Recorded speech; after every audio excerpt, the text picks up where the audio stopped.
Hello, everybody. Welcome back to my stream. It is Monday, June the 7th. Not so beautiful day here in Southern California. A little bit of rain, actually. I experienced on the 241 heading down to Newport Beach this afternoon, or actually late this morning. So tonight we're going to be on 144.250. If it's not too active when I first get on here in the next few minutes, I might jump over to 146.52, the national calling frequency of 2 meter. So let's get to some radio and see who's out there. This is Greg, K6EGG from the city of Chino.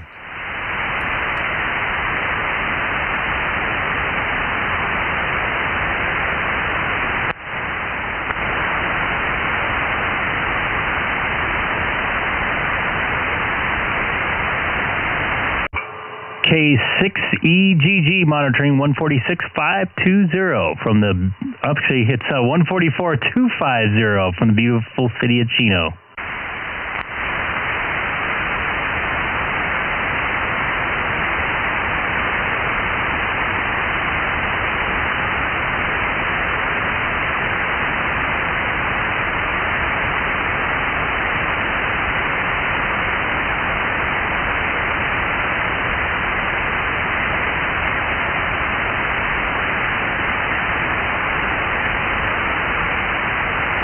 All right, this is Greg, K6EGG. I'm going to QSY over to 146.520.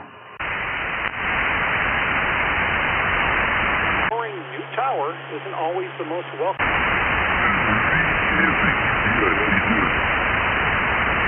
Hey, Dean, I'm doing all right. Just stopping the pad here on my way home.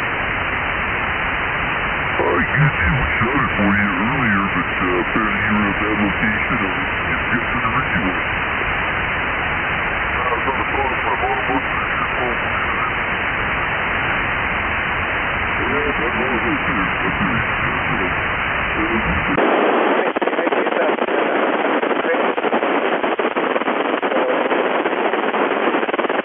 So you did that route. That was very good.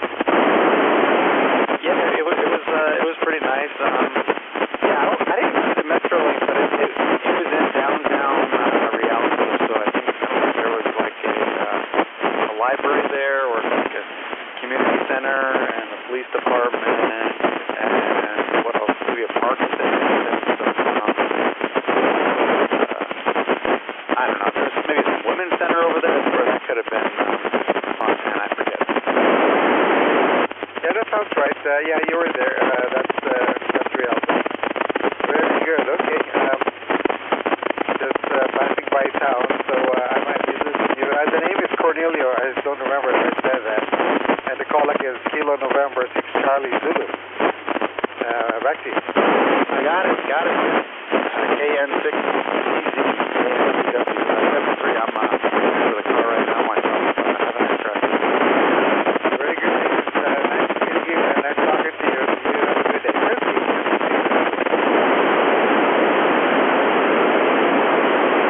This is Greg, K6EGG monitoring from the city of Chino.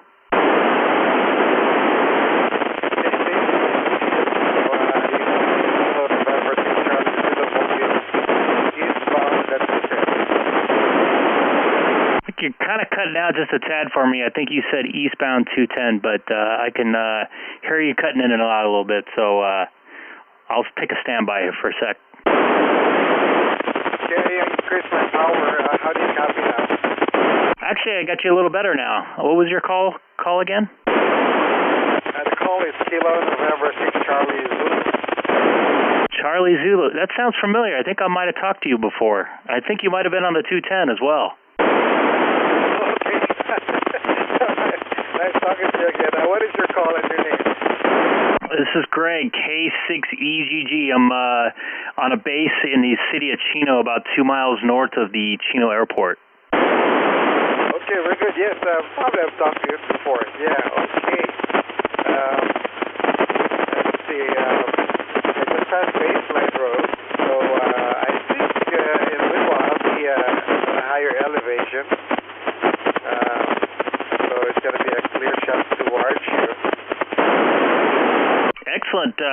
You're making a trip even, I think you're on you said the bottom part, like where it's underneath where you have overpasses? Yeah, that's correct. Yes, but once I pass baseline, it's going to be wide open now. Yeah, I can see the whole valley now on my south side. You're 9 over now here in Chino. Now you're sounding good. Yeah, it's nice to talk to you again. I think you're out in Fontana or Bloomington or something like that, if I recall. Yeah, it's actually a Rialto next to Fontana. Cool, excellent. You on your commute home from your work QTH? Yes, I am. But my work is kind of like in a different location on a different day. So today I came from Pasadena. Copy that. I know how it goes. I work in quite a few different places, and it's never really the same. But I thought I would jump in and say hello. I thought I kind of recognized the voice there, so it's nice to hear you again. This is Greg, K6EGG. I'm going to QSY down to 144.250 upper sideband. I don't know if you have that capability, but a couple of us talk on sideband. There's a couple guys on Riverside too that talk on there. So if you want to join us, maybe later. Take care. This is Greg, K6EGG from the city of Chino, 2 miles north of the Chino Airport. Greg, yeah, thank you for giving me a call. I don't have a sideband with me right now, but I have it at home. Is that where you always monitor, the 250? I'm on 250 a lot, or I'm on sideband 144.2. Yeah, I'm sorry. Yeah, I'm on there a lot, but I also monitor on 146.520 if there's not much activity. Yeah, okay, yeah, I try to go there too and check into the bosonet once in a while when I make it, you know. Okay, Greg, thank you. And I know you're going to go to the sideband, so I'll be here. I'll be listening. Thank you for calling. K6EGG listening. Copy that. Hope to hear you down on there. Have a good one. You too. Healthy. I remember talking to him. It might have been even like 6 months ago. He was on that same commute. So it's nice to hear him again.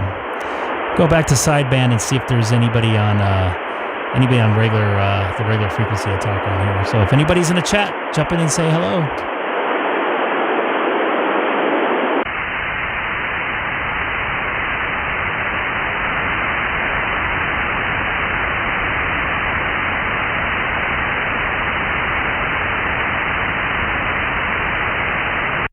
Kilowatt 6 Echo Golf Golf, monitoring 144.250 from the beautiful city of Chino, and I'm 2 miles north of the Chino Airport.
Quiet here tonight, or it's early though. K6EGG. All right, we got one person in the chat here. Is that Alex, or in the viewer stream here? Is that Alex N6JJI? Feel free to jump in and say something on the chat or on radio.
I hear somebody in there.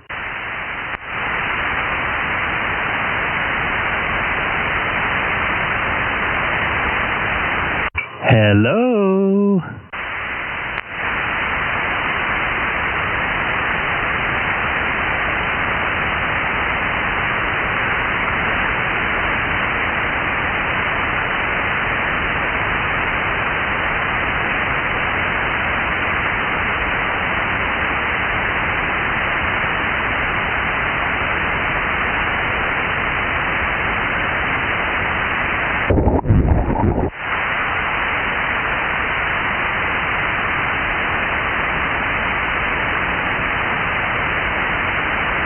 That was big, whatever that was. That just about blew my eardrums out.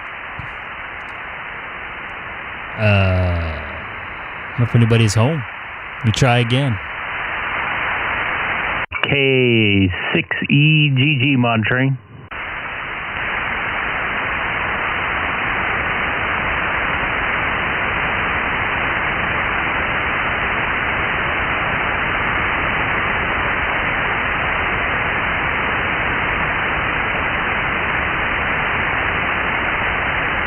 And it's a dead crowd tonight.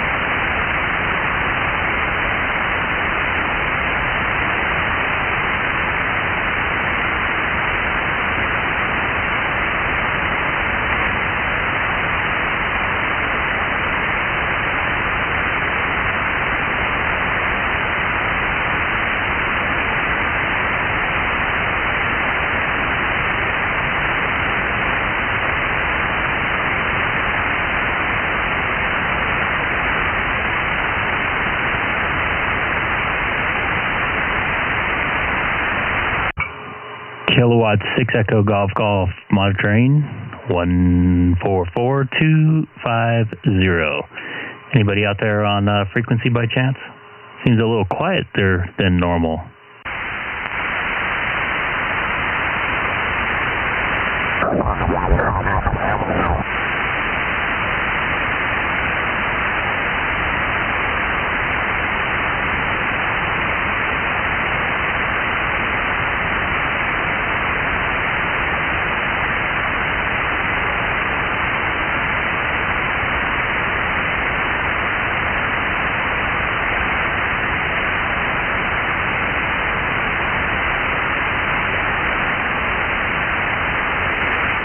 Matt Huff, you watching?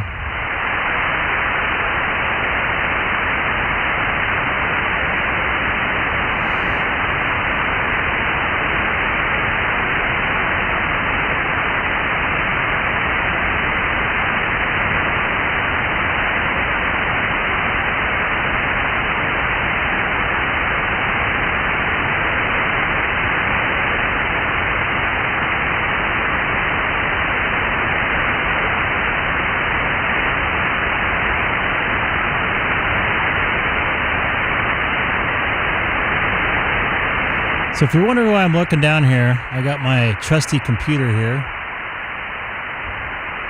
And I usually have that available so I can look up call signs, or right now I'm actually looking up just standard news. It looks like the buffets are opening in Vegas right now. There's a couple different ones open right now. Caesar's Palace, the MGM Grand Buffet, which is actually pretty good. I've had it a couple times. I wonder if the Caesar's ones is open. South Point's open, and Caesar's is not still. They have like this meat area where you can have like any kind of meat that they have. Smoked, boiled, barbecued, baked, anything you want. Really good stuff. So if I try to go there, I've also been I've been to the MGM one. I think I just mentioned that one's pretty good. I don't think I can eat $65 worth of food though. You know, I try to pack it all in, and I can't walk around after. So sorry for the not much going on the radio, so I might as well just shoot up some conversation. Feel free to jump in the chat if anybody's really bored.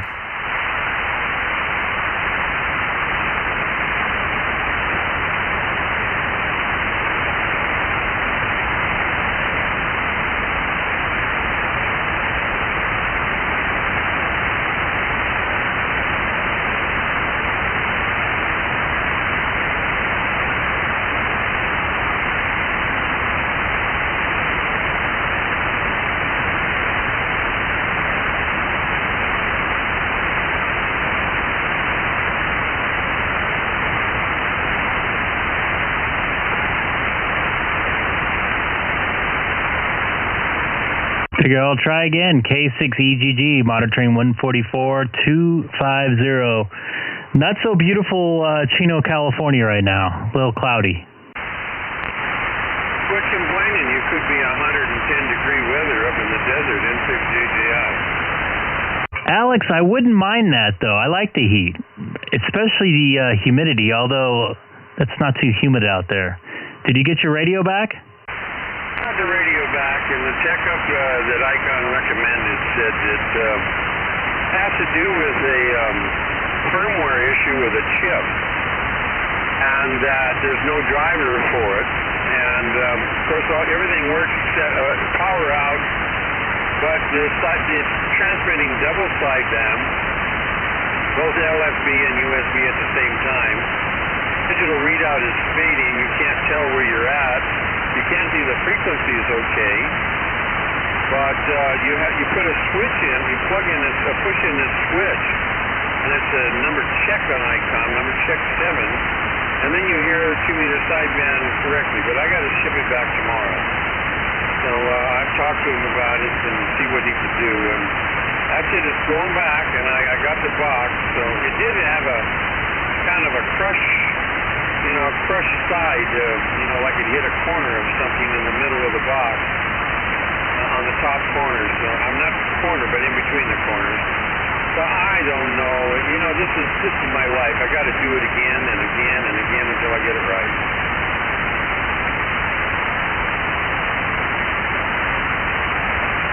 And which radio is this one? I forget. The Icom 910H.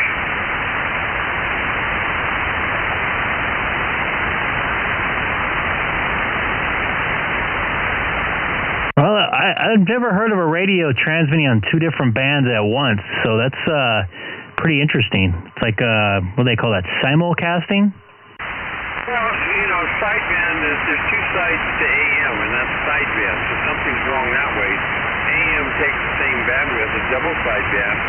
Military used to use double sideband all the time, over. Copy that. I think they use them for the submarines, if I'm not mistaken. And I think Fred has one of those radios too, right? They all got the same problem, and what it is there's no driver for the firmware. And I've seen these other people who are changing it to, there's a new displays around, but you've got to have the drivers. It's not that simple, and the mechanism behind the electronic behind the tuning knob, that all has to be replaced. It's rather an expensive operation, and it's really a hard job to do, over. Is that radio a newer radio? I don't know much about it, other than I remember seeing Fred using it on his sideband walker. Well, it's 910H, it's got 1296, 432, and it doesn't have that many hours on it. My friend gave it to me, and before he passed away. And it was working beautifully, and I had it for about 6 months, not even a year. I had to move, so I put it in storage, and it just went bad in storage, over. That's unfortunate, man. I'd hate to lose a radio like that, so I hope they're able to work on it and get it going. I know Fred, I think he mentioned he likes his a lot. Well, I'm about ready to sell it to this guy for parts. He said the finals are really hard to come by now. People are looking to restore their radios, and if he can't fix it, I'm just going to off it for parts. I'm going to get me another 1296 transverter, and I'm going to hook it to the HF rig from 1296. I'm just tired of Icom. This is not the first time I've gone around and around the mulberry bush with Icom radios. I had a 271H, a 471H, and I had an Icom 740, and these kind of issues keep popping up, over.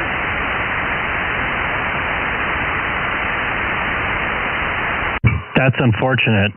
I hope my 9700 survives as long as I need it.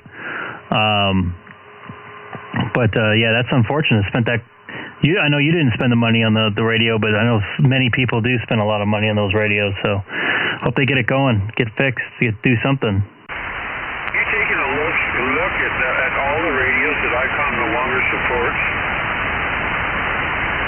I don't know too much about the supporting from Icom, but I have heard that they cut off not the shelf life, but the whatever they call that, the life of it after a couple years. This is called planned obsolescence. In some cases here, you have no other option but to buy a new radio. You buy a transverter without any of these little microprocessors or firmware in it, it'll last you the rest of your life, as long as you don't do something crazy, like cross-polarize your DC power or something. That's what I want. I don't want any more. I'm tired of dealing with it. I can't fix it anymore. Beyond my capabilities, and I don't have all the test equipment, and I don't want a garage full of oscilloscopes, spectrum analyzers, and a bunch of equipment I don't need. I am tired of this. And I mean, there is a list. I want you to Google it. A list of all the Icom radios they no longer support. I have a new radio, Icom IC-9700 Pro 3, right in a box. Never been opened. Never been used. And what do you call it? They don't support that anymore. Over. Information. Go ahead. Hey, good afternoon. K6EGG with the Gardeville. Yeah, I used to have a 910H, and I just only caught part of your conversation about yours. What happened to it? It's firmware. There's a firmware chip in there. The readout is just going crazy on it. I mean, it's fading away, and now it's transmitting both double sideband or upper sideband. I mean, lower sideband and upper sideband.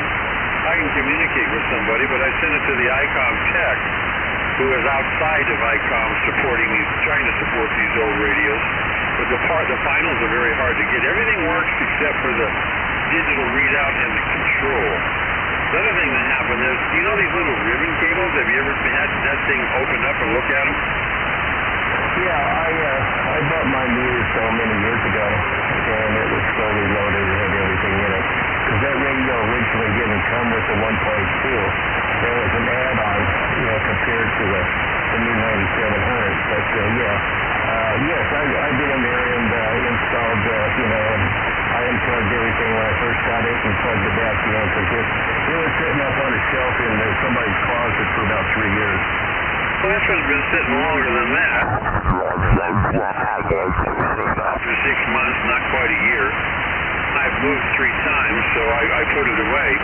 But the ribbon cables, there's a little wedge, and it's got the same kind of little glue or adhesive on it, some kind of adhesive on the back of it. When you push it down inside those little slots, and it's really not a connector. It's like flash soldered little connections there on the end of the cable.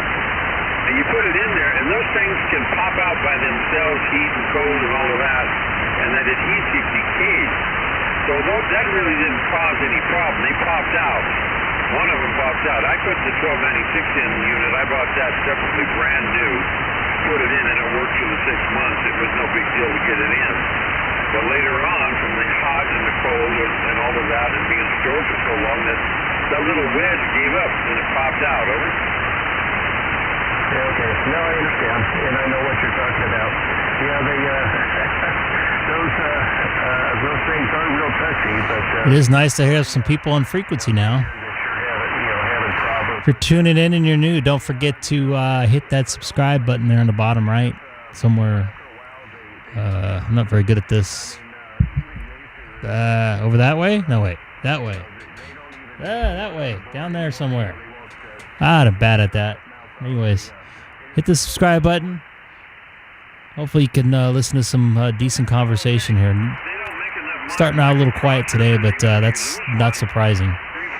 This is Greg, K6EGG for the City of Chino. The whole thing is after, I forget how many years, like you said, a couple of years, don't you have to support it by law, depending on what state you're in. And then after that, if you last 10 years after that, there's no more parts. You got to buy old radios.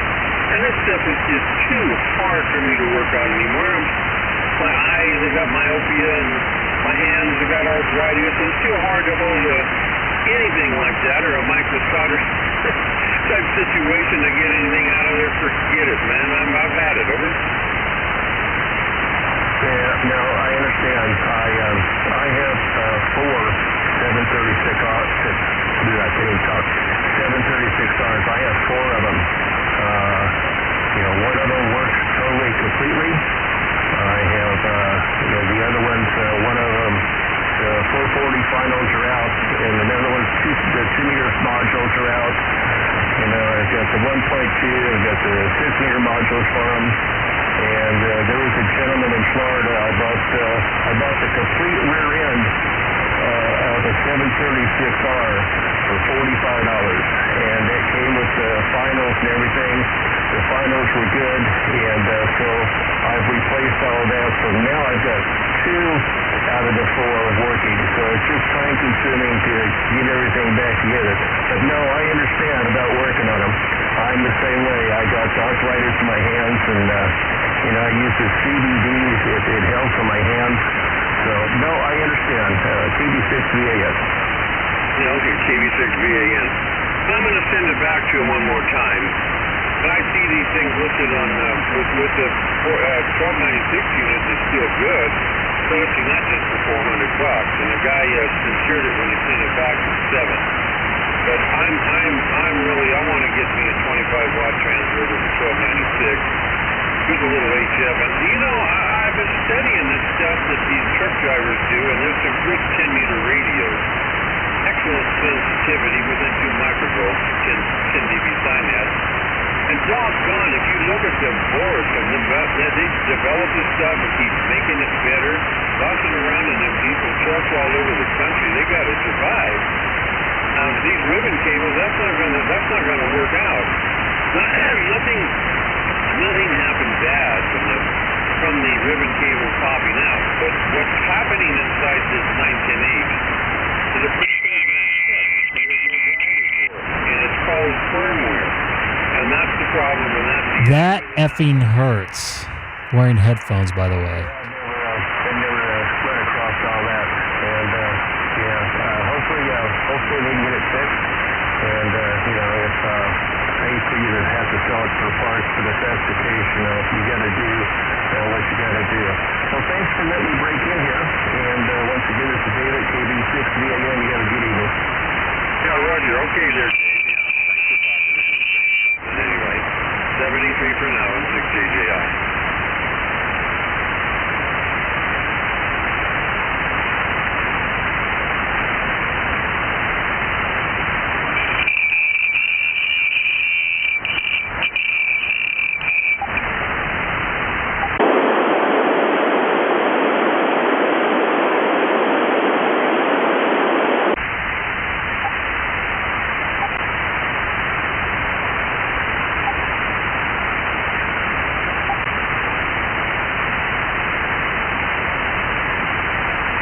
I would love to figure out where that noise is coming from. I'm thinking it's somebody on another band on the same frequency, because that signal's a little too strong to be anything else, I think. 'Cause I don't think it'd be bleeding over that hardcore if somebody was just 10 kcs away.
quiet evening here in Southern California.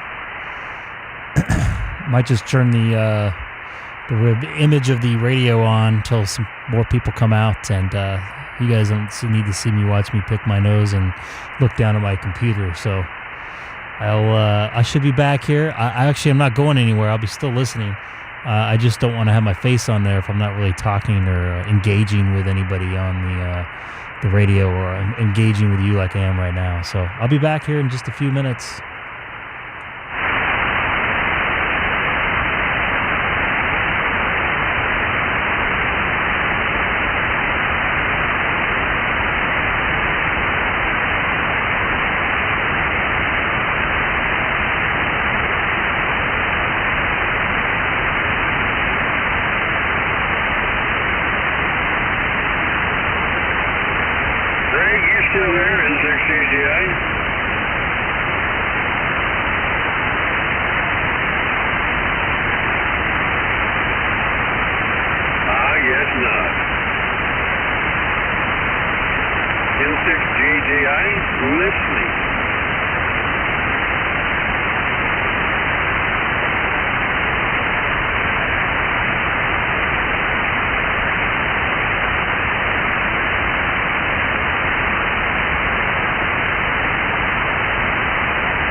K6EGG, are you still there in 6GGI?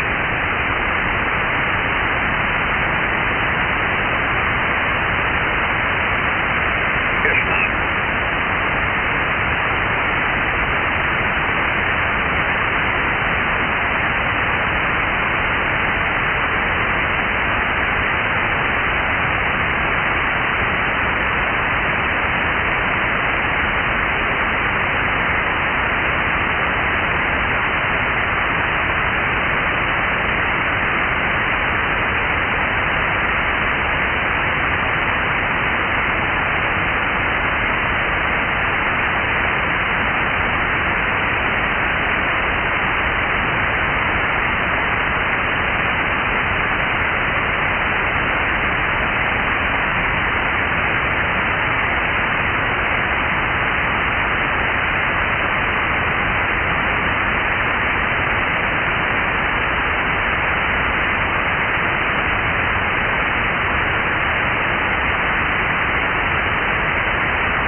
WA6QXA, listening Long Beach.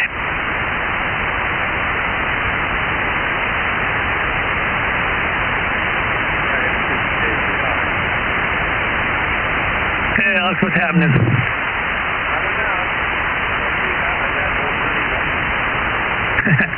Hey, I didn't make it over to your house on Sunday. I got mixed up with chores and stuff like that. Did Ward go over and help you with the table? Okay, sorry I missed it. Like, I got done. I was mowing the lawns and stuff like that. Right towards the end of my job, the thing conked out on me, and I spent an hour trying to get the thing to run to finish up the job. I got it running and everything, but I had to get into the carburetor and everything else.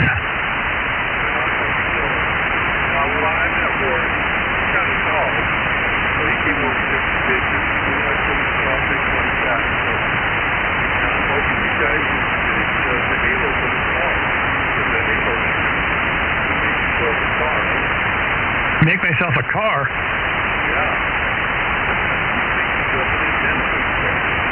No, I've met Ward a few times live. He's a nice guy. No, I don't think so. They already do with all those radio kits I have on my car. Yeah, I got 4 of them on there. People keep asking me, it's like a conversation piece. What is that? I have to explain to them. I thought Greg was out here. He texted me saying he was going to be on tonight. Okay, maybe he took a break for a few minutes. I'm here.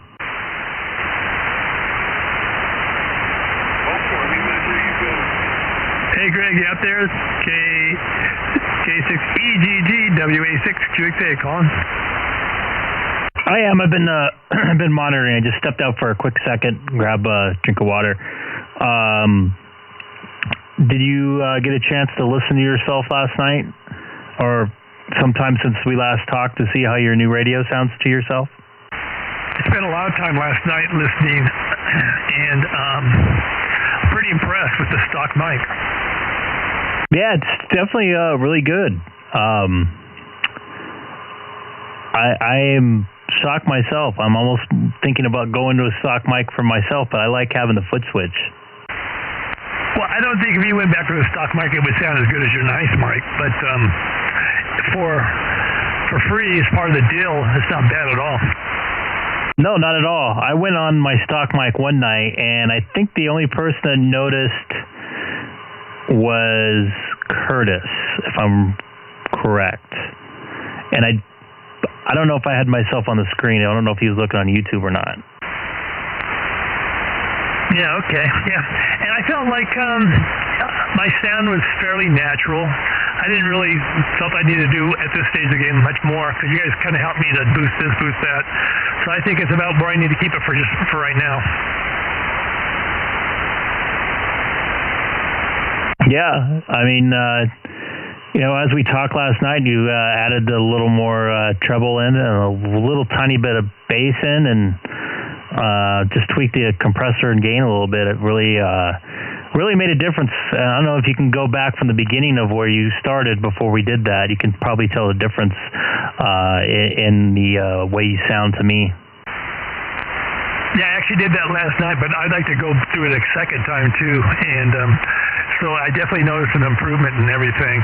So the tweaks that you guys asked me to do were very beneficial. One thing I found though is like without the linear, I was hitting you pretty good, and it didn't seem like from the live stream, even though the meter went up maybe 2, it wasn't that much louder to me. I would agree with you on that.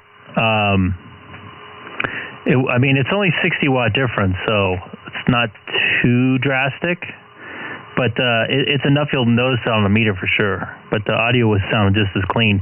And I don't know if you look from previous streams, you seem clear. I'm not talking about your audio, just like your transmission to me sounds clear. Okay, Well, this rig is a very nice rig. You know, it's very good receiver. It's better. It's a better receiver than 991A. The receiver and maybe the transmission in too. Plus the fact that it goes 100 watts instead of 50 watts.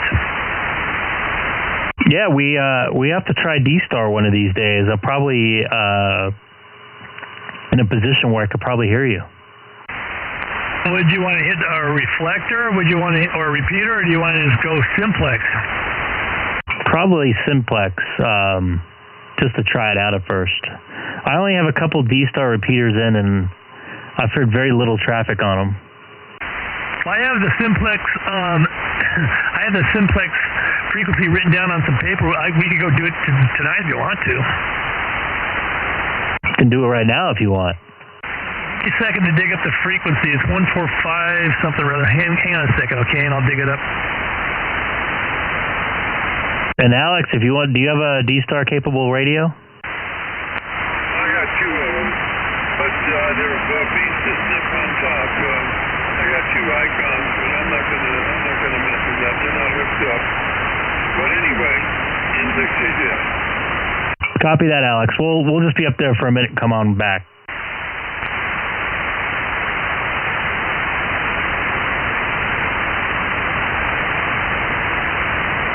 I just got to find where I wrote it down, so hang on a second. Oh, here we go. It looks like it's 145670. Oh, Greg, 145670. Okay, copy that. I'm going to QSY to 145670.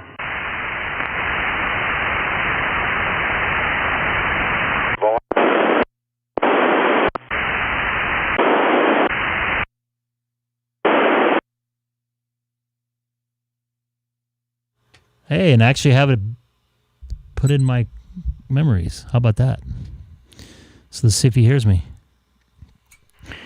Kilowatt 6 Echo Golf Golf monitoring 145670 D-Star. Alex, or Keith, did you make it over here? Yeah, you sound loud and strong. I don't know. I have two different numbers written. I have 145650 and 145670, so I don't know if we're on the right one, but I'm sure the system's so close it doesn't matter. Are you on 145670?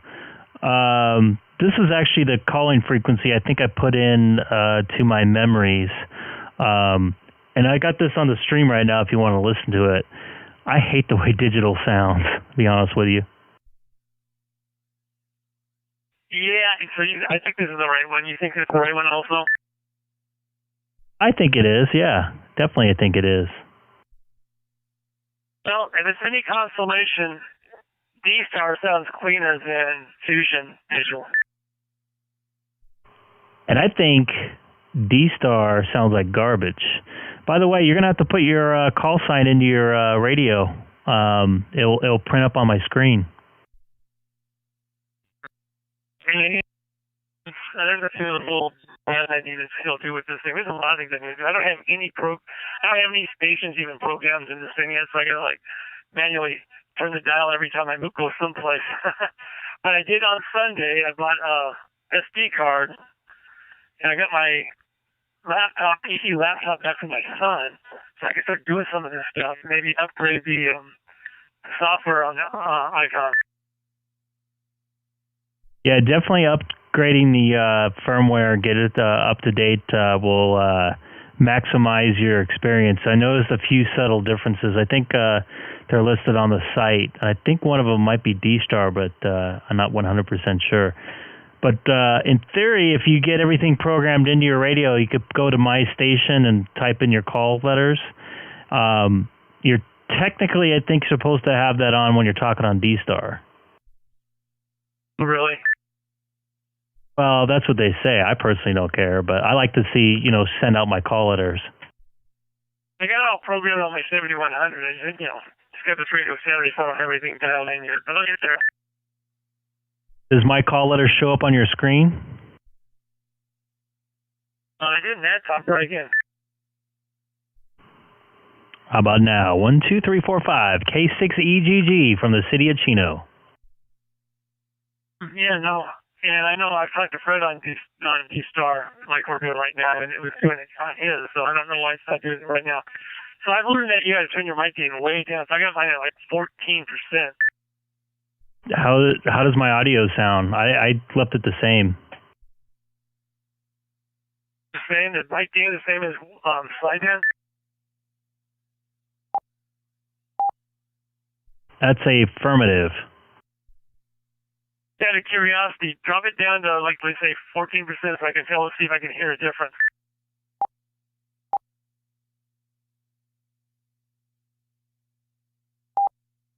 Okay, I'm at 15%.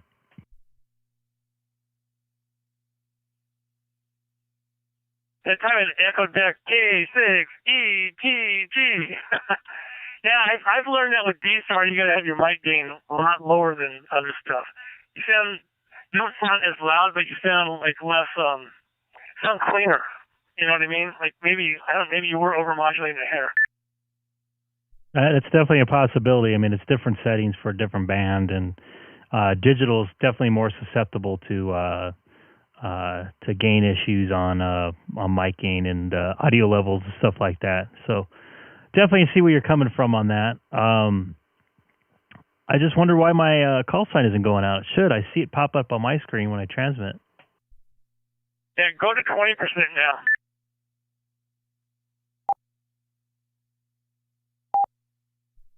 How about there?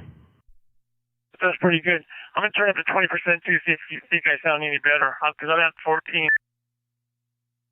There is 20% testing 1, 2, 3. I did not notice any difference in your audio there. All right. Well, cool. I'm glad to see that we're making the grade because I've tried talking to other people and we weren't able to talk to each other simplex. Okay, cool. Yeah, maybe we'll try a repeater eventually. I know I have a couple plugged into my radio here. Maybe I can have you go through. We'll go through another day, maybe, or something like that. I don't really feel like messing with it too much, especially people on their way home, so they might be using it on top of that. So, all right, I'm going to QSY back to 144250 upper sideband and put my gain back to where it was before or close to it. And your call sign just went on that last transmission, so it is working. Just doesn't do it every time. So same here, WA626 at QSY.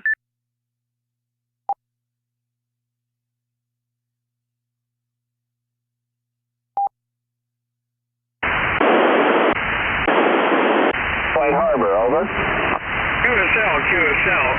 You're on San Clemente Island, right? No, I live in the town of San Clemente, and I'm on a hill between San Clemente and San Juan Capistrano. Oh, okay. All right. QSL. Well, it sounds good. You're 5 and 7. It's got good conditions. We're running an Icom IC-9700 MK2 on a collinear antenna. That's, I guess it's a diamond or a comet. I think it's a comet. No, forgive me. It's a tram antenna. Yeah, I just bought a diamond, but the tram antenna is a collinear, which is about 17 foot itself, and it's up about 15 feet. Over. All right, very good. Yeah, I've just got a roll-up dipole, J-pole, I should say, that's up on the end of a 30-foot telescoping fiberglass pole. And I'm sitting at about maybe 400 feet, give or take. I didn't look the altitude up, but the highest point. But there are hills between me and Long Beach, so we're getting over the top of the hills a little bit. So it's not a bad contact. Over. QSL sounds really good. Sounds really, really good. So anyway, propagation has been happening. It's up and down, but this time of year till October or late October, we'll have some propagation, and maybe we'll get some sporadic heat. Over. Comment? Yeah, maybe so. I've only been a ham a couple of years, so previous sun cycles and all that, I don't really. I hear about it, but wasn't part of that. But I've only had a few occasions to get out here with my 2-meter sideband, so this is all new stuff to me. Over. Roger. Well, there's a group here every night. Do you remember the Bozos yet? Over. I did join the Bozos once. I was up here. I think it was a Sunday afternoon, and they were on. What time does that start up? They're on 240 Sundays, Wednesdays and Sunday nights. Wednesdays and Sunday nights at 240 at 7 p.m. 7 p.m. All right, yeah, I'll have to come back and check that out because, the last time I did that, what I was surprised by is that every single Bozo check-in I could hear from here, and they were from all over the place. So, I'd say a lot of people have some pretty decent sideband stations. Oh, yeah, well, some of the guys that did moon bounce, if you look me up on QRZ, I used to have a moon bounce station here. And I like to make antennas, so I hang out here. I can't stand the jammers and the FM and all that other rigmarole. I just like a little CW now and some sideband. I like to see how far we can go without, tropo and whatnot. And every once in a while, Hawaii comes in. I don't know if you've worked Hawaii yet. But it's kind of interesting. We have a group here 24 hours a day on 250. Well, I mean, at least maybe as late as it goes is up to 11 o'clock at night. But and sometimes we get up early about 6:30 to 7 in the morning and they're on here. This is just a chat frequency. It's just a round table, round robin at night. And it starts about now up until about 9:30. Over. Oh, very good. Yeah, I'm looking at some of your pictures. I see a lot of circles. Not quite sure. I'll have to read up, see what you're doing there. If it's in the write-up, looks pretty interesting. But I've been an engineer for most of my life, and have kind of left all the technical stuff at work. But as I get closer to retirement, it's like, okay, I think I'm going to do ham radio when I retire, and spend a whole lot of time folding and bending and twisting and seeing what radiates and what doesn't, and just kind of having fun with it. And then you still get to sit and talk to mostly pretty nice people from all over the place. Over. QSL. Well, if you go on the QRZ, those are halo antennas. I made those all by hand. And go up to the very right-hand corner, you'll see an array up there for the azimuth and elevation rotor. I use that for satellite, and I use it for moon bounce. Over. Yeah, very good. Yeah, satellites is another thing that a little bit interesting. I have had one contact off the space station when its repeater was going, and I think since they got the ham radio, I don't think the repeater is going anymore because I've never heard it come on.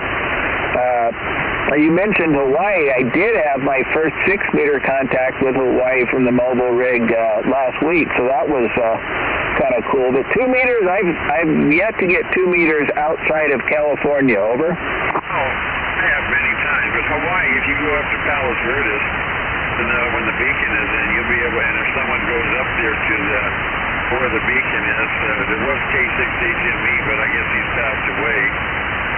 There's another fellow that's taken his place who goes up there and talks to everybody here on the California coast. So, Anyway, if you look at that array at the corner, I made that all by hand. Every antenna, computer design. Cut them all up and cut the elements and drilled the holes and made the balance. And the only thing I didn't make is the little tower and the elevation rotors. Over. Comment? Go ahead. I just had some bicycles pull up asking me what's going on here, so I talked to them a little bit. But looks like cool stuff. Hopefully I'll run across you on the band again, and I'll try the Bozos here maybe the Wednesday night or Sunday. But thanks again for coming back. You have a great evening. N6 JJI from WE4BY 73. Real quick, are you still there? This is Greg, K6EGG. K6EGG, go ahead. I just want to let you know you're loud and clear in the city of Chino here, and they just turned the ISS crossband repeater back up this morning. Actually, they had it turned off for a... I got my amplifier not turned on correctly. They had the crossband repeater turned off for a support of a... space station, astronaut walk, whatever they call it. so it's back on. Yeah, awesome. I'll have to go look for that again. I was just leaving my truck on, and it's got a dual band scanner, and the second one I just kind of left on ISS repeater, and that every once in a while it would fire off. It's like, okay, now it's time to try. So I'll have to start doing that. And yeah, you're a solid 5'9" into San Clemente, so another nice station. Over. Excellent. What was your call letters again? Mine was K6EGG. Also, if you want to see how you sound, I'm YouTube streaming this. So if you look up my call letters, K6EGG live, you'll be able to hear this all this radio conversation that Alex was talking about. The group of us come out here, and I normally, if I'm home and not working at night, I put the stream up. So it's K6EGG live. All right, very good. Yeah, I've got your QRZ page up there, so I see a picture of you, and yeah, television sound engineer. So I'd expect the sound should be pretty good. Of course, like many people, I hate listening to my own voice, so I probably wouldn't enjoy it, but you know, that's just a personal thing. But yeah, lost my train of thought. Got confused by the bicycles riding by there. Anyway, name here is Greg. If I didn't give you that, Whiskey Echo 4 Bravo Yankee. I've got you on the QRZ page there now. Over. Copy that. What was your call letters again? Whiskey Echo 4 Bravo Yankee, and yes, I'm from Sixland, but when I got my extra, I went to get my vanity call and realized I could get something that worked perfectly on my 4x4 Tacoma when I'm off-roading. Over. Copy that. I'm sorry, I didn't catch the last part. I got the prefix. Whiskey Echo 4, what was the last three? Yeah, it's Whiskey Echo 4 Bravo Yankee, so it's we 4x. I like that. We 4x. And we could be me and my wife when she goes, or me and my truck, or me and my radio. It's a very non-specific sort of we. I like that. There's another guy on here that talks, Rob. He's a big Jeep 4x, so you probably get along with him quite well. So please come back if you can. I think Keith is out here too. Maybe you can make contact with him right quick. Oh, he's over in Long Beach. Nice chatting with you there. Yeah, Rob, I hear on the repeaters. I believe he owns the repeater, if I'm not mistaken. Is it Rob or Bob? KD6IOW, I think, if that's probably who you're talking about. I've chatted with him a few times. Over. No, it's Rob, N6KX, I believe. He's out in Riverside. Ah, okay. Similar name and different call. Okay, yeah. There's a handful of folks out there, but you know, it's funny. Unless you talk on the repeaters, I don't really get to talk to a lot of the local guys on 2 meters very much. You know, when I'm in San Clemente, I've got in the truck, I got line of sight on nobody. So, and then of course the HF, I'm you know, 20 meters most days. I'm talking to people on the East Coast. Over. Copy that. I rarely go into repeaters. I have a bunch of repeaters plugged into my radio, but I don't even think I have the tones in there correctly because they've been in there for so long. But it was great making contact with you, and I think Keith's out in Long Beach. I'd love to see if you can hear him too. So, but you have a great signal down here in the valley here in Chino. So have a good evening. All right, K6EGG, thanks for coming back. Whiskey Echo 4 Bravo Yankee 73. Yeah, we 4x. This is WA6QXA Keith here in Long Beach. Can you get a copy?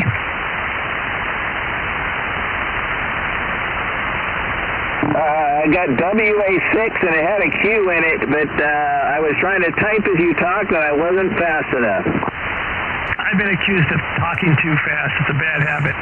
Whiskey Alpha 6, Quebec, X-Ray Alpha here in Long Beach, and the name's Keith. Kilo Echo India Tango Hotel, and you're coming in nice and strong. And I think I heard that you're in San Clemente, if I'm not mistaken.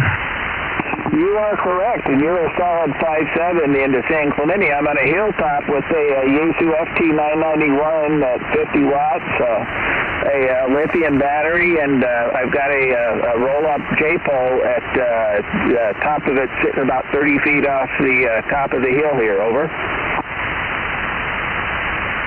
So are you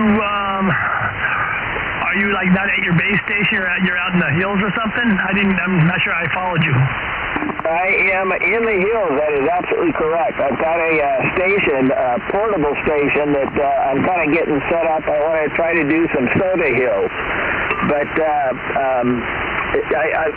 at my home the noise level is so bad, and for 2 meters and 70 centimeters, I've got no line of sight on anybody anyway. So I've kind of given up for now trying to operate very much at home. So I'm either mobile or mobile portable. Sometimes I'll put the big... Just for the record, I've never made contact with somebody that's south of Orange County. I mean, in San Diego I have, but never in San Clemente. So that part of the world's usually blocked. If you look south, directly south of me, I got some hills over by the 91, and I think it's Pleasance Peak.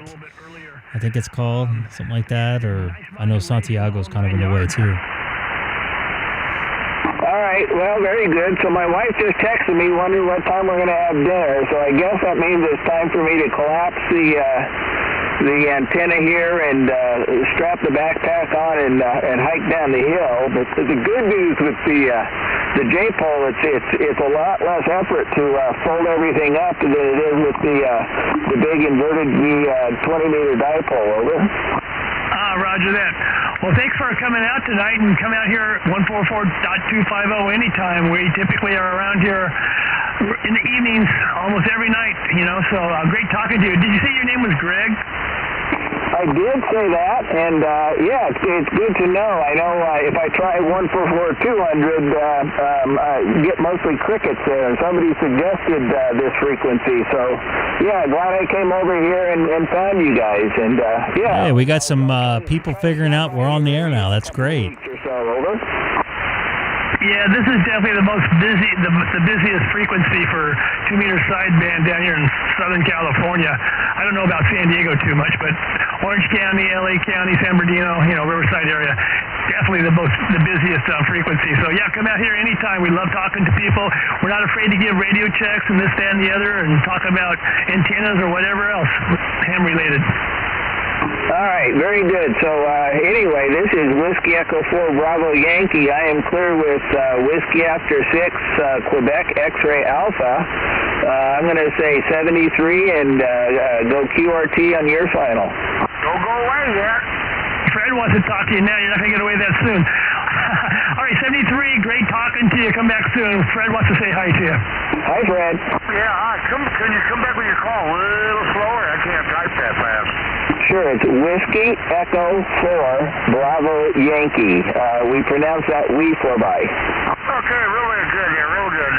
How's my signal? I'm over here by the 605-91 freeway, close to the Bellflower, a little town called Cerritos.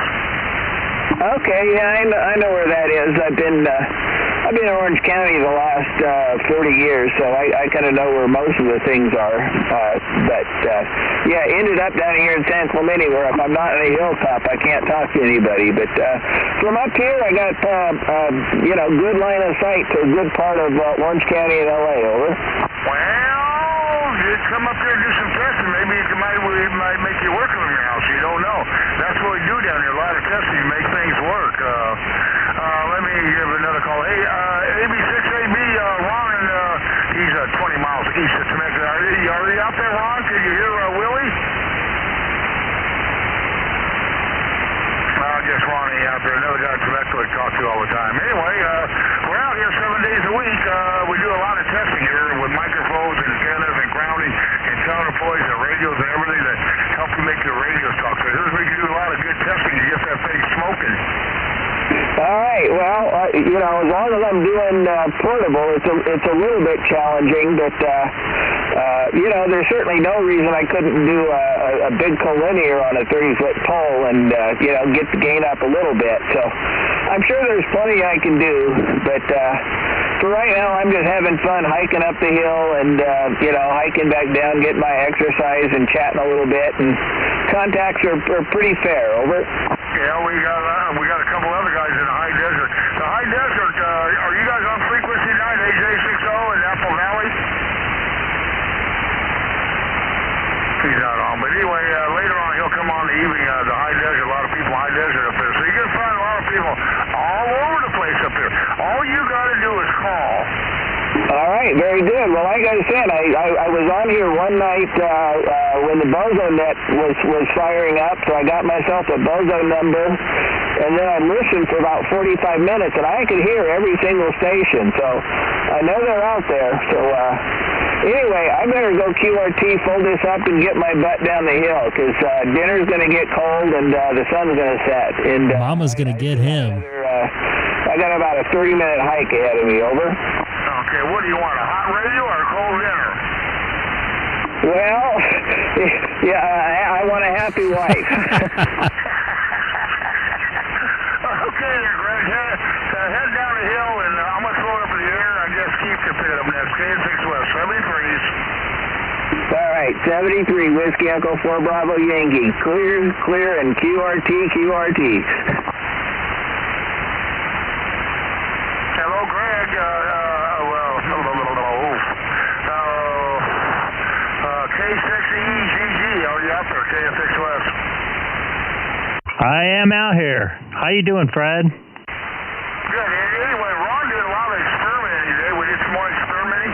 He raised his antenna up.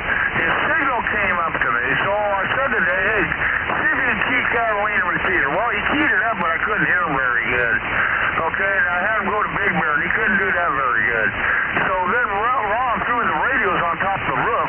He's got a metal roof over there. And he keyed up the Catalina repeater, and he went full quieting. And then he got into Big Bear. How you like that? That'll be great. I'd love to be able to hear him. I've heard him a little bit in the background, so putting up his antenna might just get him over the edge for me to pick him up here in the beautiful city of Chino. Ron, are you on frequency tonight? No, I guess not. He's having fun hitting all the repeaters now, which he can never do before. We just did this today. Excellent. I hope he comes on here tonight. I should be on to at least 9:30 tonight. I'm sure he will, but anyway, his signal came up. He's loud now. I can work him on D-Star Simplex, actually digital Simplex, FM Simplex. He hits me now with a 15 over S9. He keys up the Catalina repeater now. He's keying up the big repeaters, all the repeaters up to the crust line and everything. He didn't think he could ever do that before, all because when he put radios on his antenna. And then the big thing is when he threw them on the roof of the metal roof. That really livened his radio up. Amazing. Copy that. I'm going to be back in a few minutes. I got to go to the little ham radio office here. Okay. I hope they take care of you, that little ham radio office. Anyway, how's it going there, Chief? KSX West. I'm doing good. Hey, Greg, mention my name. You'll get a good seat. Doing all right, Fred. That one. I just hope it's not warm. That's funny. So, Alex came up with a great solution. I have one of those adapters with my analyzer, so I can throw up the 440 antenna on this thing after all. Yeah, I heard that conversation this afternoon. He said you got that adapter right on your analyzer there. So you need one. You got to buy another one in case you got to do that again, and you don't want to have it on your analyzer. But I got your two over here. I told you never came by, and your mount for your bicycle. Okay. Yeah, if I don't make it in the next couple of days, I'm done Friday with school, then I'll have a lot more time on my hands. Yeah, yesterday turned out to be kind of a crazy day for me. I was supposed to go over to Alex and help him a little bit too. I guess Ward ended up helping him, so that was a good thing. But I had to go over to my son's. He was going on vacation. We're kind of house sitting a little bit, feeding the pets and that kind of stuff. Then I came back and mowed. And right towards the end of it, my machine took a dump. So I spent an hour trying to get the thing to run again. I got down to the carburetor, the whole 9 yards. Guess what? I did get it running though to be able to finish the job, but it kind of took me out of my element there, you know. Why did you take a dump? It actually wasn't the mower, it was the blower. I have a gas blower, you know, an Echo blower. That's what took a dump. I don't know what happened, but I had to, like, you know, I broke it down to the carburetor and all that kind of stuff, and you know, did some cleaning and all this other kind of stuff, and checking things out and blowing it out and all that stuff, and I was able to get it restarted, and then it ran better than ever. So whatever I did actually helped it. You took the carburetor apart? I didn't take it apart, but I got down to the carburetor and I kind of blew it out with some air and, you know, cleaned all the gunk that was all over the place from just, you know, long time of using it, you know, so I think that whole thing, like, helped it. And, it might have actually even got flooded. I'm not really sure. I've never really had that problem before with it, and I've had it for years. And this gas blower, right? Yeah, you know, an Echo gas blower. Okay. Well, I can show you at church how to make those things run better, because I am a mechanic. Anyway, radio sounds good. Ron did a couple little radio tricks. I put a couple chucks. I learned something amazing here today. I did not know this. Anyway, my sound system, I played it for you. You remember how it sounded real good? You remember that? What sounded real good?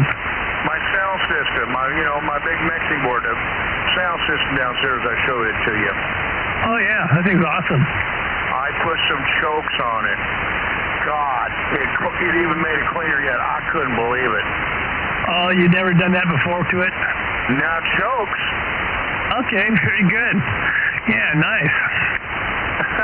I put some chokes on my, the lines run from my computer to the boxes, to the mixing boxes, go to the mixer and everything. And I put a couple chokes there on the E2 board and everything. Holy smokes, I couldn't believe it. Oh, nice. Good job. I thought I'd let you know that. I have never did that before. You know, I had other things, other tricks done to my sound system, but never chokes. And because I was reading on the Chokes Telemark, talking about putting chokes on your TV and this and that and electronics. And I thought, oh, well, let me try it. Anyway, I put it on my mixing board. Oh, my God. Instant cleanup, even cleaner than what you heard. Did you put a nice big one on there or one of the smaller ones? I put a small one, two smaller ones, and then I put a couple small ones on the E2 board. Wow. Then I put one on the mixing board. And then I got one on the lines that come out of the computer. So I got 1, 2, 3 chokes I put on it. 3 different spots. Wow. Improvement like night and day. So you got it all choked up. I'm choked up on my radio. I'm choked up on my TV. I'm choked up on my stereo system. And I'm even choked up on my toilet. And you don't flush no more. Is somebody else out there? I guess not. So Ron did a couple little tricks today. He is booming in down here on me. I sent him the signal videos back to him. He couldn't believe how loud he is to me. And then you couldn't hardly hear him today. That's what me and Ron are trying to figure out. I know you're saying elevation, but you know what? We should hear each other better than that. Well, I think it's propagation because, like, the last 2 days he's been, like, hitting me with S7s and stuff and nice and strong. I've been hitting him strong. And then today I couldn't hear him. He puts his antenna up 5 feet and all of a sudden I can't hear him. I don't blame it on the fact that he raised it. I guess it's a possibility. I just think it's a little bit of propagation. Anyway, he raised his antenna up and I told him to go to Catalina today, hit the repeaters. He couldn't do it. And so then he threw the radios on top of the roof and boom! Came in full quality. So now he's going to put up more radios tomorrow. And then he's going to ground it to the roof. Then he's going to raise the antenna up a couple more feet more. So you're going to hear him. Oh, good, because I enjoy talking to him. And He might hit me 30 over, and maybe only you hit you 10 over, but he's hit me a 15 over. That's 9 now. Yeah, there's something kind of tricky because you hear them really loud. Don has no problem hearing them, and Don doesn't have near as the height and so forth of antenna that I have. So you guys just have a better line of sight or something, I believe. Yeah, we got better dirt over here. But is he grounded? I don't know. I don't know if Don's grounded or not. I think he is. Talking about me again, huh? There he is. Hey, I hear you now. Ron, do you hear Keith, WA6QXA? Hi, Keith. Sorry I couldn't hear you this afternoon for some reason. It was weird. I don't know what it is. Boy, you must be in a dead area. Yeah, maybe there's just something that causes us to have a problem once in a while. It's weird. If you're that, you got something else going on with your antenna system. Are you able to hear me okay right now?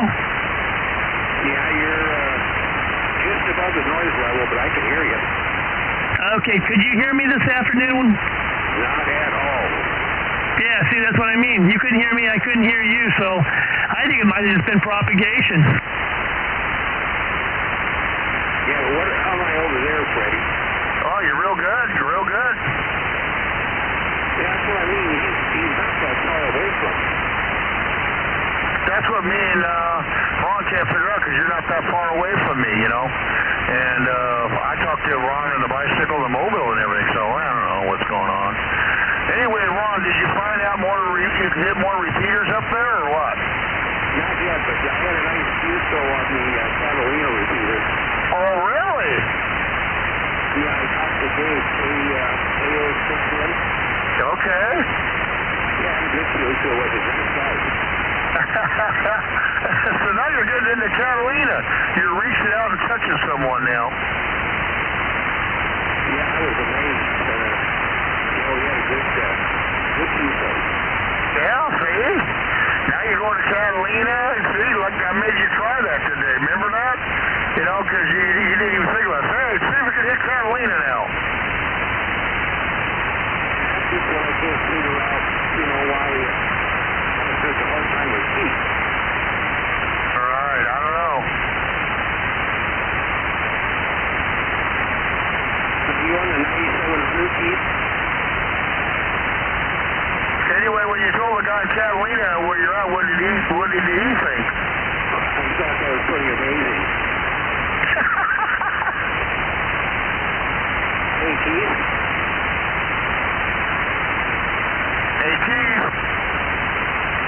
Yeah, sorry about that. I was playing around with the patch cord. What's going on? I'm just, have you gone through and checked the whole antenna system? Can you say that again? Yeah, I was wondering if you checked your whole antenna system.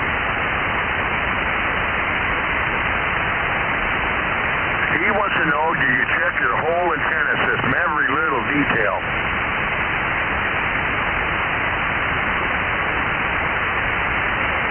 Well, I mean, I've done a lot. I have done a lot.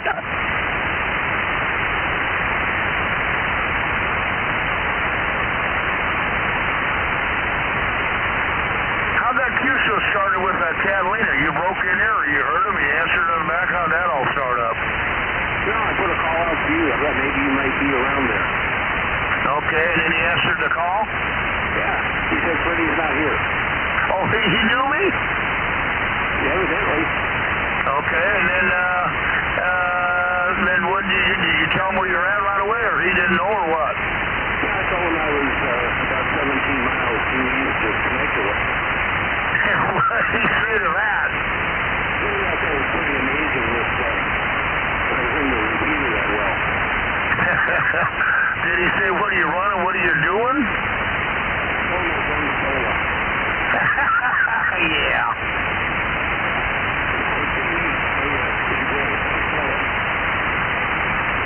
Yeah, you're probably the furthest one ever got in that repeater there. Yeah, it's pretty amazing. And you sound good, all linked up with? He knows more than I do. I heard him talk about it. I never asked about it, but they're linking to 220 and 6 meters and other things. No, we did say it covers most of the coastline from San Diego up to Santa Barbara. Oh, there you go. Yeah, so it's got pretty good coverage. I wonder where it's located, up by the airport? Yeah, somewhere up there. And it also goes up to the high desert. Yeah, then he's linked somewhere, huh? No. Curtis AJ60, he can hit it. He's up in Apple Valley.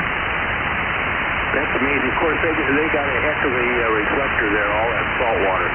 That's true, too. Yeah, I have almost zero noise tonight.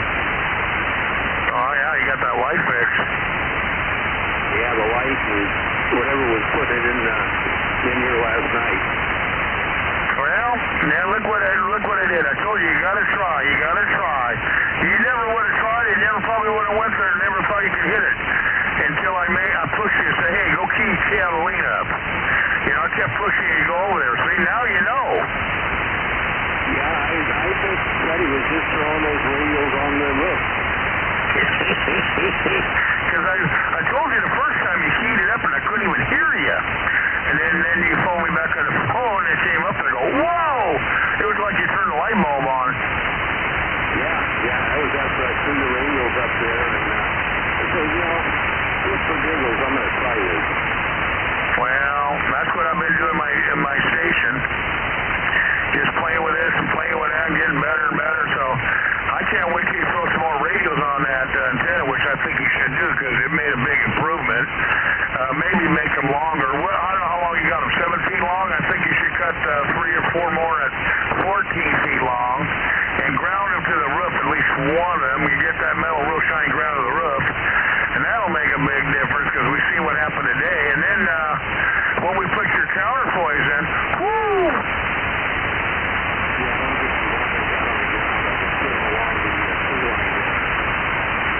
Yeah, see, you're working better than a beam. The advantage you got a 360-degree coverage. Now I'm wondering if you could hit repeaters up there in Idlewild and Palm Springs now. Yeah, I'm going to try Idlewild.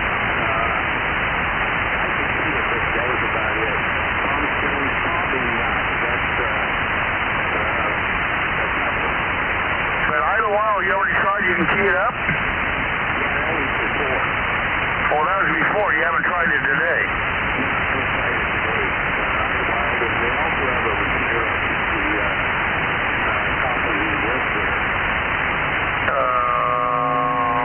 Palm Springs lift? Yeah, they've got one up there. Yeah, you ought to try that. That one shouldn't be too bad. Yeah, you ought to try it now before you do more modifications, and if not, then if you do, you should keep trying all the time so you can see your improvements. Yeah, you're loud tonight, too. Well, I'm running barefoot. I got my amp here, but I never put it in line yet, which I'm going to do it one of these days. I hooked up the power supply, made all the cables up for that. I just never put it in line yet. Yeah, my TV systems are setting up there in storage somewhere. K6EGG. How big is your TV? Which one you got? It's 300 watts. Oh, the 300 watt one. Okay. Yeah, Ward's got the 400 watt one. Yeah, it's a 300 watt with the preamp. Yeah, he paid a little over $1,000 for his. Wow. Yeah, they've gone way up in price. Oh yeah. Frank. Yeah, and they're not that big. It's a little thing, but boy, it sure does a job. Okay, go break. Yeah, I just want to do a quick check with Ron. Hey, Ron, I want to do a check with you, you don't mind, since you got some distance. Can you see if I'm going to come in louder in just a second, okay?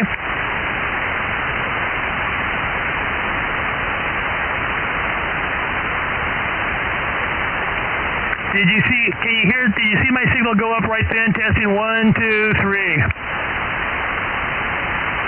We went up a little, Pete. All right, so I went from 100 to about 180 watts, so it's not that big of a deal, right? Yeah, it should be louder than that. It's got to be antenna. Well, I got a 17-foot antenna. I'm grounded. I don't know.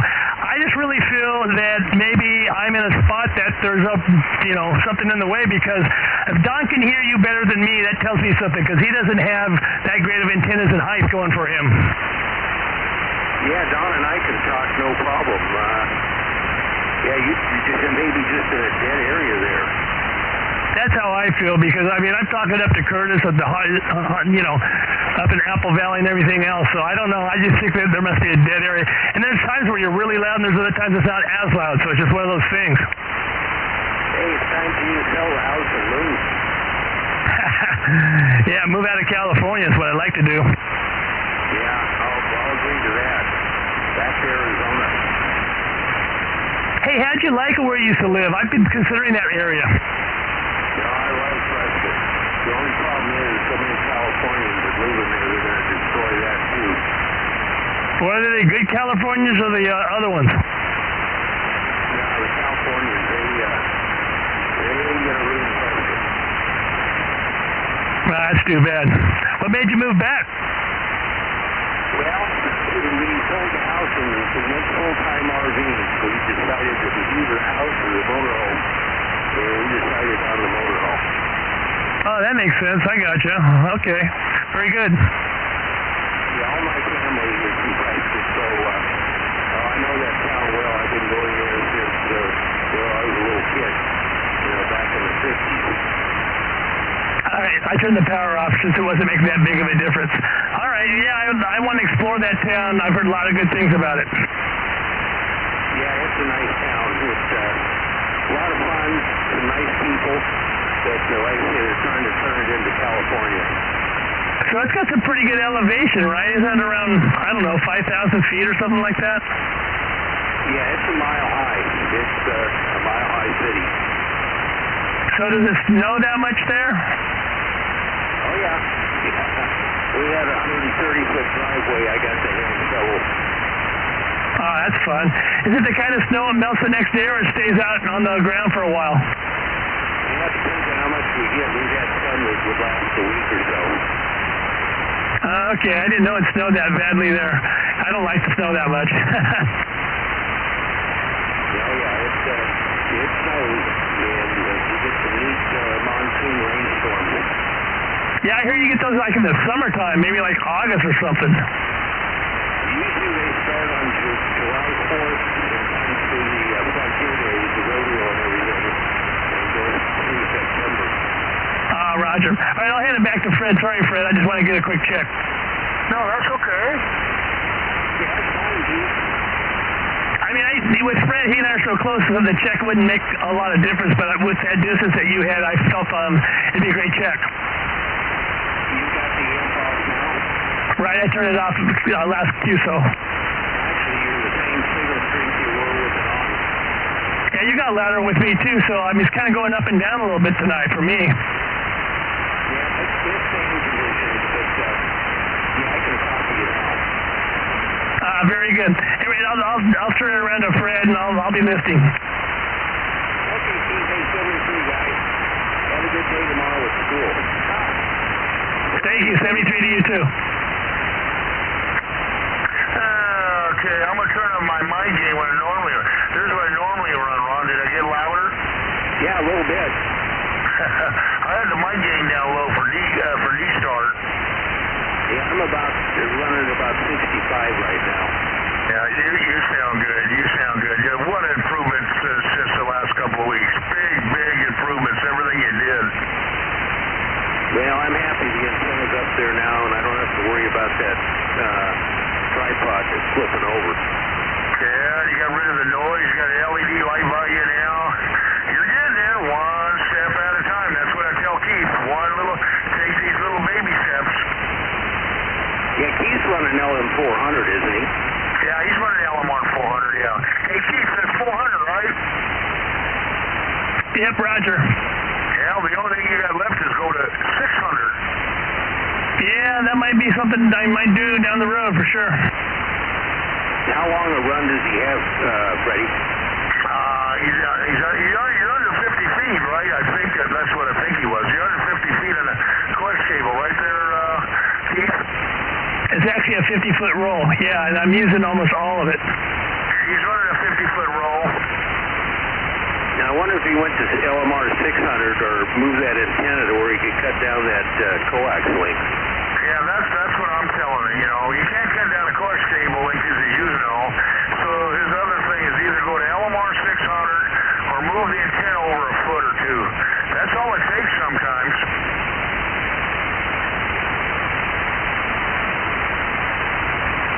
Yeah, there's some noise now. Something just popped up. Yeah, I'll pick up some noise too. Yeah, that's atmospheric because it's jumping around. It's not holding steady. Well, you remember my mixing board when you were up there to whenever we do that mixing? And I remember my sync was all out and everything. I was trying to get it sync, it didn't work. I put all the chokes on, and guess what? My sync works perfect. I couldn't believe it. So I'll bet you it was the computer inserting noise into it. I don't know. I put those two chokes on there, and boom!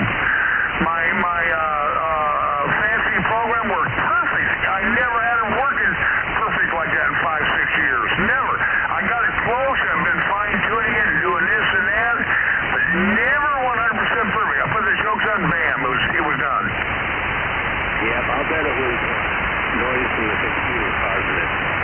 Well, you're right. I don't know why they didn't tell me directions. Hey, we can put chokes on it. It would save me a lot of headaches. That was good for you. Yeah, 5 years later. Yeah, we're getting old, Red. Yeah, I put chokes on the internet here. I got chokes on the ground. I got everything chokes. Everything is working real good with those chokes. I got to get some more. I already used the chokes up there. I used them up already, every one. I got 8 of them from Ward the other day. And then I went to HRO and bought another $180 worth. I used them up. They're all gone. So tomorrow I got to get another $200 worth. You had to order them from the guy up there. They're cheaper. Right. Yeah, and he's quick. You know, like I say, he shipped out. I ordered it Saturday. He shipped today. They should be here Wednesday. Yeah, so I'm really impressed. I'm putting chokes on everything now. I'm even going to put them on a TV set because it says put it on the audio TVs and make them all work better. I don't see any problem with the TV, but maybe when I put the choke on, I'll see some improvements I didn't know about. Yeah, worth a try. Right. You have 4 big chokes you could wrap all kinds of stuff on.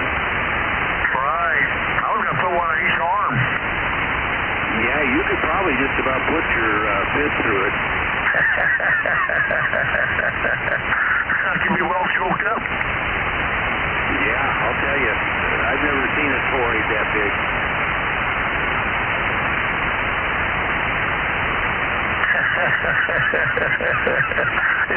Well, I didn't even a big one, but that's a big one. I like it because on my conditioner power supply, it's got a huge plug on it. It won't even hardly go through the regular choke plug one time. You know, that's how big it is. So I'll go through that, or I can cut it off, put a regular plug on it again, you know, and go that route and really choke it up. I believe in choking up everything, put all the turns I get through it, because I don't want to take it apart twice, but then if you read a lot of articles, a lot of studying, a lot of this is trial and error, how many times you put the turn, how many chokes you put on, you know. Roger. Well, you won't have any trouble getting the plugs for this thing. You'd be surprised. Yeah, I'm going to choke up my conditioner. I want to choke that up. Really choke that up. And I told you about Ron got a new conditioner, and when he plugged his in, he got more noise, and he sent it back. So I told him the one to really get, that's the one made by Radio, which they're really high-tech in the sound and everything. But anyway, he got this trip light one, and it actually made more noise than he had. And so he threw it online, he sent it back, and they gave him his money back again. Yeah, that's really a good deal. Buy a power conditioner and have it insert noise. Yeah. You see it on the screen because all he's got scope now. You see more noise went up, you know. Yeah, I've watched my scope now with that, change that light out. Yeah, I don't have much on the noise on the scope. Yeah, so you're watching everything on that scope now, huh? Yeah, it's really great to try and find the frequency in use. Oh, yeah, I like that. Frequency use, you can see if you got a signal now. You should be seeing more signals popped up now because of your receive now. Yeah, I want to play with it and just see what I can find out there. Right, I would be. I bet the guy in Catalina about fell over when you said you're 20 miles east of Temecula, huh? Yeah, and I don't know where Gabe was located. I should have asked him. I don't know. I talked to him before. Oh, Gabe? Gabe? Oh, he's down here in Cyprus by me. K6EGG. Go ahead, sir. Hey, this is Gabe, Kilo Oscar 6 November. Hey, you hear me okay, Ron? Wow, I lost it. Who was that, Fred? That's Gabe, the one you talked to Catalina. Oh, okay. Yeah, we had a good QSO. I enjoyed talking to Gabe. Go ahead, Gabe. Can you hear him? Yeah, this is Gabe, K6EGG. Yeah, go ahead, Gabe. I've got kind of a tough copy, but go ahead. The best QSO I ever heard on Catalina was a guy in Death Valley was putting out 5 watts with an HT, and he was a little bit of noise into Catalina. He checked in during the net that they had at 9 o'clock. Wow. From Death Valley on 5 watts, huh? Yeah, it's a really good coverage repeater. They have a net at 9 o'clock at night, 5 days a week, during the weekdays. And another repeater you might be interested in listening to is the Keller Peak. They're at 146.385. They have a red-eye net that sometimes goes, like for 1 o'clock, 1:30 in the morning. Roger, yeah, I've got a good shot to Keller Peak. In fact, I've been working a D-Star machine up there on Keller Peak, and it's an easy shot from here for some reason. Yeah, that D-Star machine's pretty good up there too, but yeah, I just want to let you know, I mean, Catalina's got great coverage. It's one of the killer repeaters around Southern California, so yeah, it's fun talking to you. Yeah, that was fun, Gabe. Like I say, I'm just surprised that I can hit that darn thing from way out here.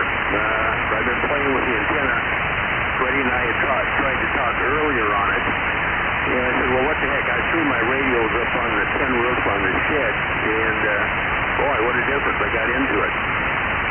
Yeah, grounding can sure help. There was one time there was a guy in Santa Barbara on the beach with an HT, and he was talking to a guy in San Clemente, and he was on an HT, through the repeater. I wonder if he was standing out the water. Right by the edge, that salt water around it really helps that ground plane. Yeah, Freddie, we could have really talked from the shed at the boom boat. Pretty good. Well, glad you're getting into it now. Give me a shout anytime you want on that repeater. I usually use one of the frequencies that I scan.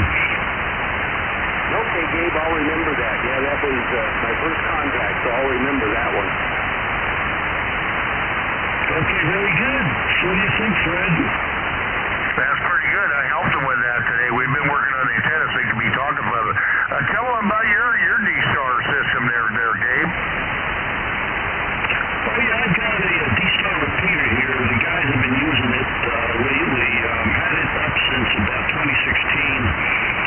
And it's usually hooked up to 14 Charlie, and Keith and Don sometimes flip it over to 12 Alpha, and usually that's what they're talking to you on, that repeater that I've got over here in Cyprus. Okay, yeah, they mentioned that they were in a Cypress machine on 14. Yeah, it's very good. Yeah, it's kind of a labor of love, that I started out with a hot spot. Then I remember I had some cavities. It's like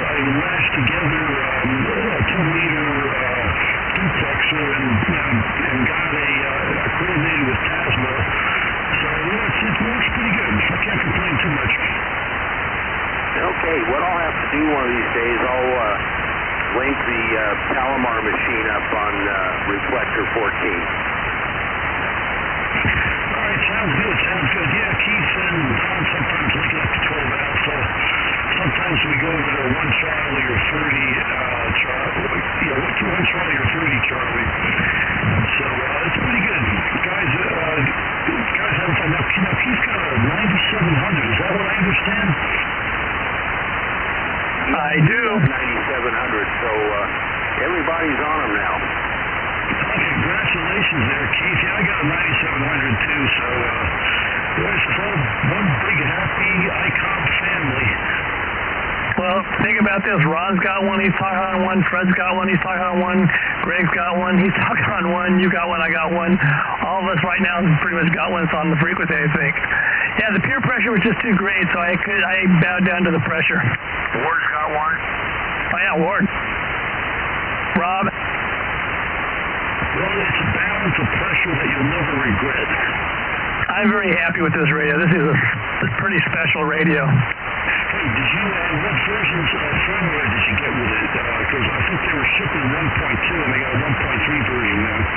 Yeah, I just looked at it yesterday. It's like 1.24 as I recall, so I bought a SD card just yesterday for it. I haven't got the RT software yet, but I may try to scratch your back with help me out putting some programs in, some frequencies in here if you wouldn't mind. Yeah, no problem. The Icom software for the 9700 is actually better than the other software that they have, especially for the 7100. So if you go and download that software from Icom and then get that thing running, just download your radio onto it and send me the file, and I'll dump a whole bunch of frequencies in there for you.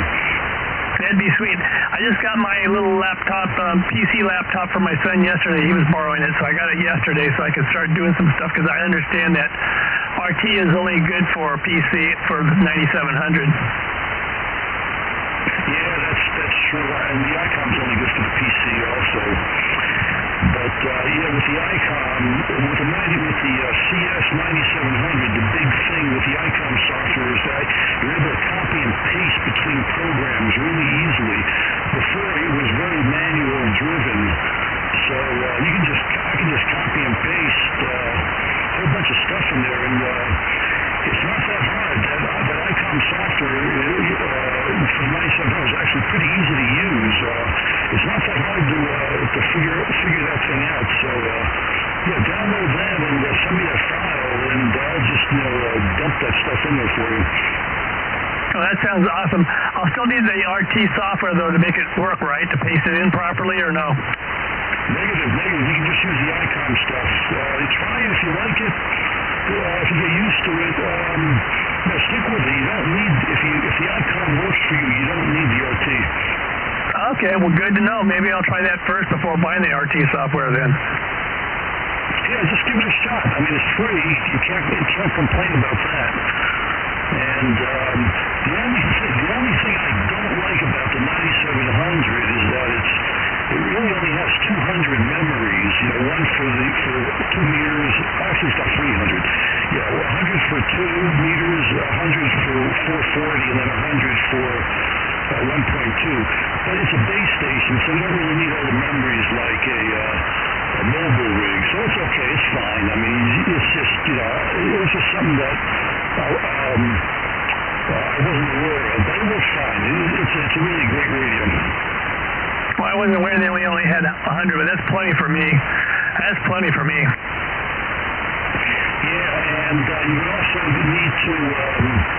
Did you ever look at that file I sent to you for the 7100 with all the new D-cell repeaters on it? Did you ever check that out? No, I didn't get to that. My last day is Friday, and then I got summer vacation, so I'll have a lot more time on my hands to get to actually fiddle around with it, because I want to go ahead and, add that to my 7100. Yeah, come to think of it, you're playing around with the 9700, so don't worry about it, no big deal. But there's a video on YouTube about exactly how to upgrade the 9700 to the 1.3 software. It's not that hard. All you need is that SD card, and you can do it in like 5 minutes or so. So when you get the time, after school and all that stuff, it'll probably be a good time for you. But yeah, good man there, Keith. You're dancing with the devils. Yeah, buying 6 radios in 6 months. I have to put the brakes on. All righty. Well, glad to hear you got the 9700. Pretty good. All right. Well, thanks for the chat, and thanks for your willingness to help too. Yeah, I do want to get the 7100 stuff down there sooner or later because I'm using that a lot for my car now. Because I take it out in and out every single night, and the 7100 is so much easier to take in and out compared to my 818. Oh, definitely. And I have a 7100, a 5100, and a 9700. And I have the memories set up, all of them very similar. So whenever I go between radios, I don't have to think or remember what I did in particular for that radio. So with the 71 and the 9700, you can kind of do the same thing. And then of course the menus are the same and all that. So it's having those 2 radios for you ought to be a real a brain saver. When you go back and forth between the radios. Oh, perfect. I did buy this cup holder mount from the 7100 head. That's made it really nice when I'm mobiling. Yeah, it's pretty good. I'm sure that would be. In my Escape, I've got a little shelf that I can just put that head on when I want to put it in there. So what about do you monitor the simplex frequencies at all? Because Tasma has it laid out where they've sort of like channelized the simplex frequencies on 2 meters, and you can just plug those in and then just scan them for activity. That's what I do. I pick up quite a bit of sorter stations because a lot of them start out on 146.580, and then some of them start out 146.535. But when you're scanning them all, you can hear them come on. There's a lot of times I'm the first station they work.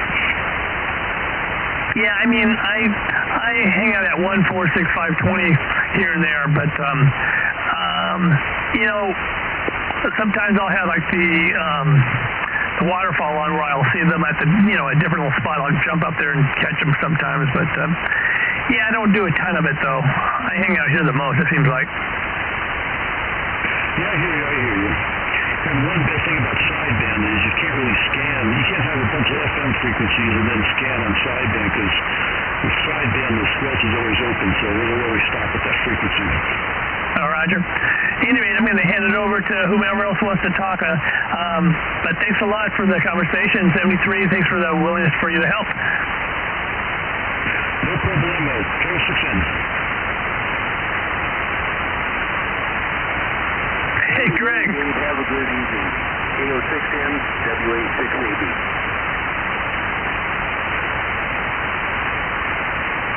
Hey, Freddie, you disappear? No, I was listening to the conversation here. Let Dave talk there, and you guys talk, and I'm just listening to conversation. That's what this frequency is all about. Everybody talking about the radios and getting together and everybody improving on things. We got to get used to these Cypress for real. Did you hear that, Keith? Yeah, I heard that. Did you guys hear about the SWAT meet in Claremont in a couple weeks? No. Yeah, Greg publicized it on his live stream last night. I'm sure he could do it again tonight. He's got his live stream going. And Greg, I noticed that you got my name and call sign up there too. It's kind of funny. But yeah, Greg's got the info. This is SWAT meet for ham radio? Greg, can you discuss it? You're up on that. Yeah, I don't have the graphic I could put up on the screen, but let me see if I can pull up what I had last night there. Stand by. And how did he find out about this? At gothams.com. So It's June 19th between 6 a.m. and 11 a.m. at Granite Creek Community Church at 1580 North Claremont Boulevard. That's in Claremont.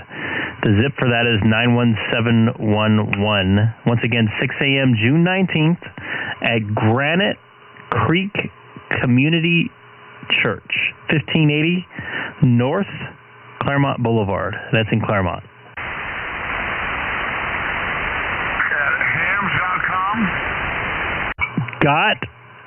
Gotahams.com. So GOTAHAMS.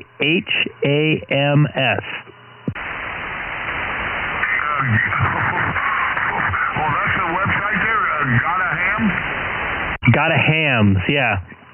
Yeah, it's the Claremont Radio Swap Meet, June 19th. It's in Claremont at Granite Creek Community Church.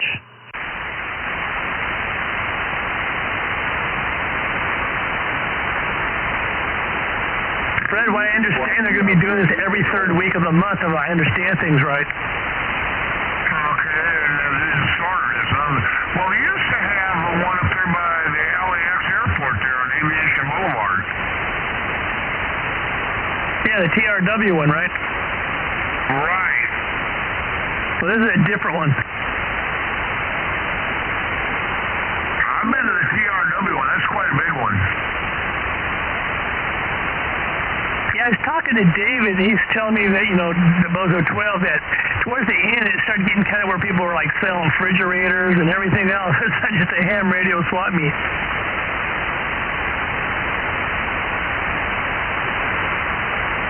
Hey, Brace.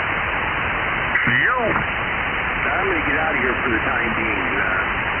You go ahead and chat it up. Put that radio on scan and see what other repeaters you can do. Every night you got to do that, at least 7 nights a week, because there's different nests coming up every night. Then you get a good idea how many more repeaters you can get into. Comment?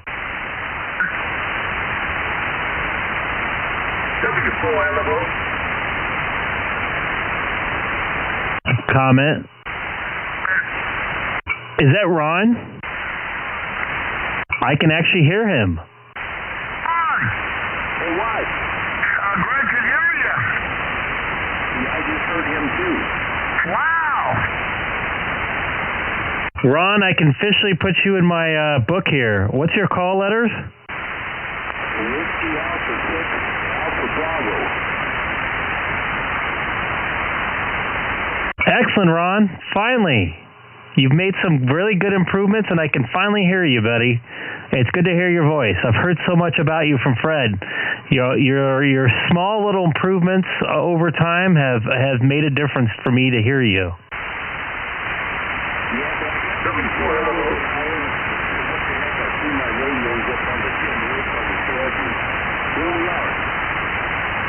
Excellent. I think I heard another station in there, too. Go ahead.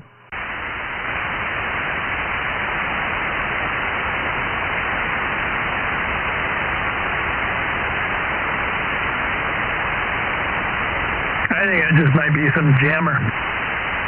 No, you said call letters.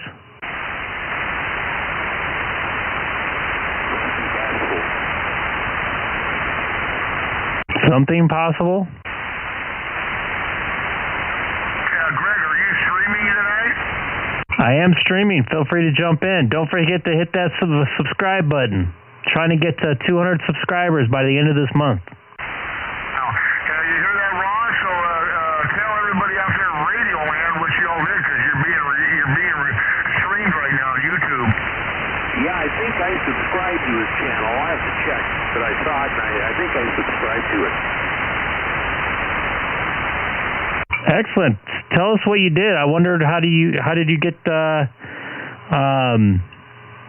get your signal up to me. I think Fred said you added some length on your antenna or something, or height to your antenna. Yeah, I just went up about another 5 foot, and the radios, I tossed those up on the roof of the metal shed, and that's, I think, what made the difference. Well, definitely. How many watts are you running there? It's 9700, so I'm running 100 right now. Copy that. Conditions are really good tonight. I got a little bit of a cloud layer, so that's probably helping my static here. And we also want to say hi to Rick Swan, K6EGG.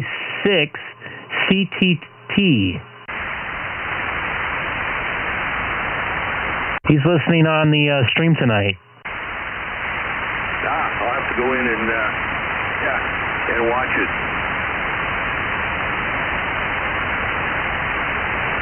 Anyway, gentlemen, I'm going to sign out for a few, and hey, thanks, Ray, for the help. We'll get there. After 50 years, we should.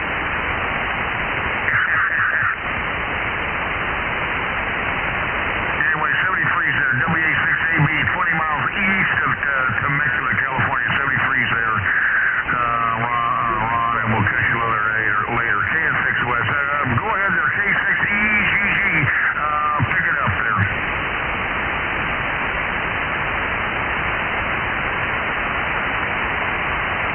I guess Greg left for a little bit there. No, I'm here. I'm just, I got, what's his face's call letters up there for some reason. Anyway, Keith, you see how Ron's getting louder and louder all the time doing this and that, just like your station. He's getting there. He's getting there. He's got a couple more, little more details, and he'll be banging the signal down here, really banging it down. Well, the fact that what he's doing, making it up here, is doing, that's saying a lot just in his phone, you know what I mean? So, yeah, very impressive. Well, that's what you do, and that's what would help you out, the little details. But what happened, he's got a metal roof. And he threw those radios on a metal roof. He didn't hook to it. He just threw them and laid them on there. And boom, his signal went up. So that's what I've been looking at here. You lay metal on your roof, it'll be better protection for your roof, and it'll improve your reflection. Or put that small chicken wire over your top of your roof there on your ham shack, and then hook your wire to it. Yeah, I do have some chicken wire up there. I already did some of that. Is the wire hooked to it? I don't think so. I did this like months ago. Hook one of the ground radios to the wire, the chicken wire, get it clean and shiny, and hook onto it there. I'll give it a shot. Yeah, that's worth trying. Yeah, I think chicken wire works. Don't get me wrong, but a solid piece of metal reflects better. The chicken wire, how small are the holes in the chicken wire? They're real small, or what? They're about an inch big. No. It's probably quarter inch. Quarter inch, okay. I'd ground one of your ground wires to that chicken wire, the radios.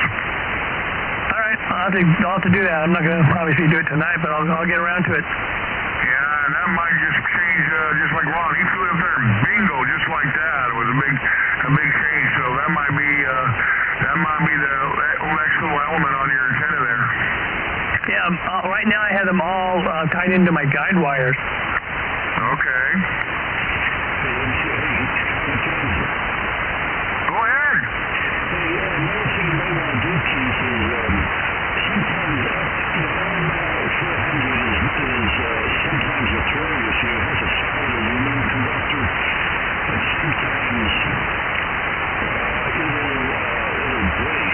So, like at the back of your radio, sometime when you just have the radio on, just like wiggle the wire, wiggle the cutoff to see if you get any static or anything. Because I've heard of guys having problems where that stuff just, the semiconductor breaks because aluminum is so brittle, and if the wire was mishandled in any way, it can be susceptible to that. So just like wiggle the wire, just to see if you're hearing any static when you do that. And that might be indicating that you have a breakthrough on the wire with metallic conductors in it. All right, that's good information. It's not very old. It's just, I don't know, it's less than 6 months old. But I might upgrade to LMR 600 one of these days. Well, that will definitely help. That'll give you a slight gain. You can do the calculation. Just take a look at what dB gain you get on 400 and then what dB gain you get on 600. If you're only running 50 feet, I mean, you may not be getting that much, but it may reduce your noise or something like that. So, every little bit helps. That's right, so I'm considering it. So, yeah, thanks for the information, Gabe. There was one time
I've already done that because it also helps with with moisture.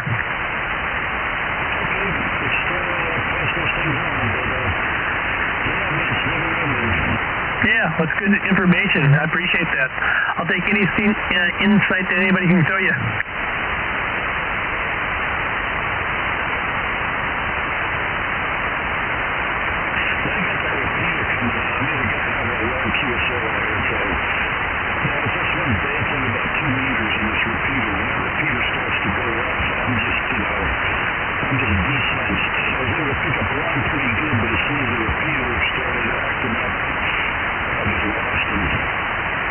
Oh, it affects your 2 meters when that thing's going on? Yeah, basically desenses everything.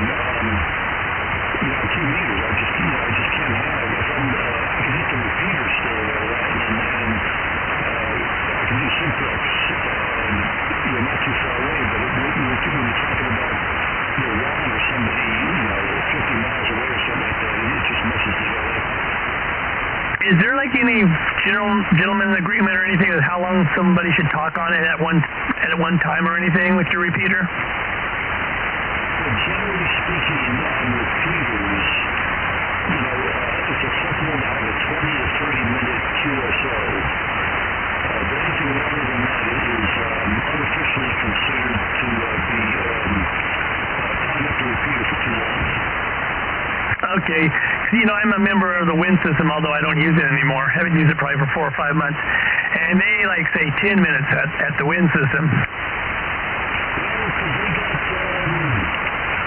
some people paying money, so they want the people paying money to have access to it. So yeah, I can see 10 minutes, but generally speaking, 20 minutes, I wouldn't go any longer than 30 on the open repeater. Okay, I just want to make sure when I'm using yours that I'm not breaking any rules or being abusive. Well, go for it. I mean, it's no big deal with that repeater. It's not used that much, so I'm sure you guys can use it all you want. It's no big deal. But, 20 to 30 minutes, like I say, is a general thing. There's also somebody, because when you're on a repeater and you're on a reflector, you're tying up the reflector too. So, once again, my experience with the reflectors and the repeaters are that, generally speaking, 20 to 30 minutes is about as long as you want to hold up a repeater for one QSO session. Yeah, that makes sense. All right, very good. Thanks for the info.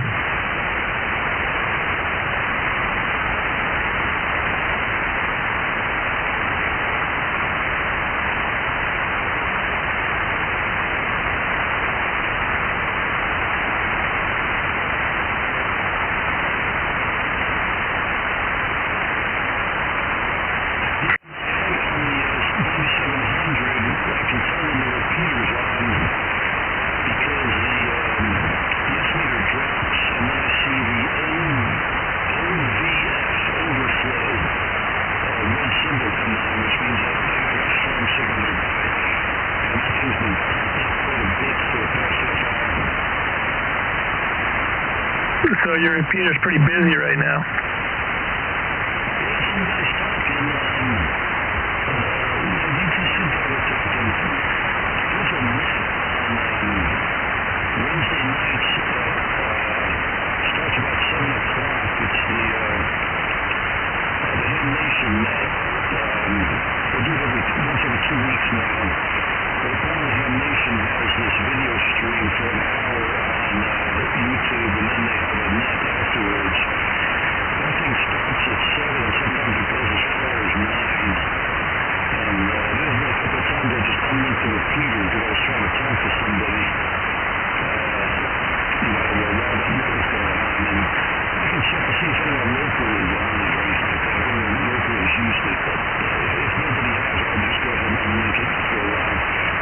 What's your frequency again? I forget what it is again.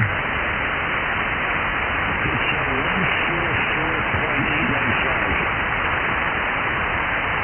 Okay, I got it. Is it minus or plus? It is plus. If you just hit the repeater function, it will be the closest repeater should be only like 2 miles away from you. Anyway, that little red light that came on thing, that means there's somebody close around you with a strong signal. Yeah, that's right.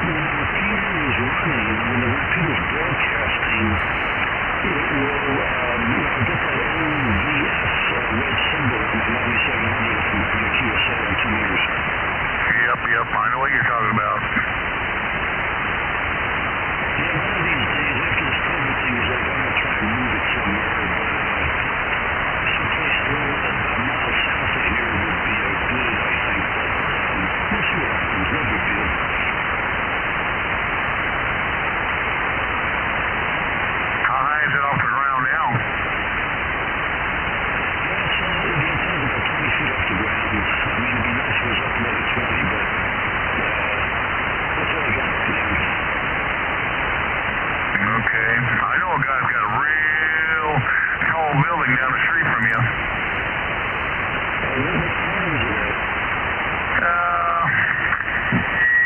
Right there behind the cemetery there. And for you guys new that are new to the channel, don't forget to hit the subscribe button down there. It's Ham Radio Talk.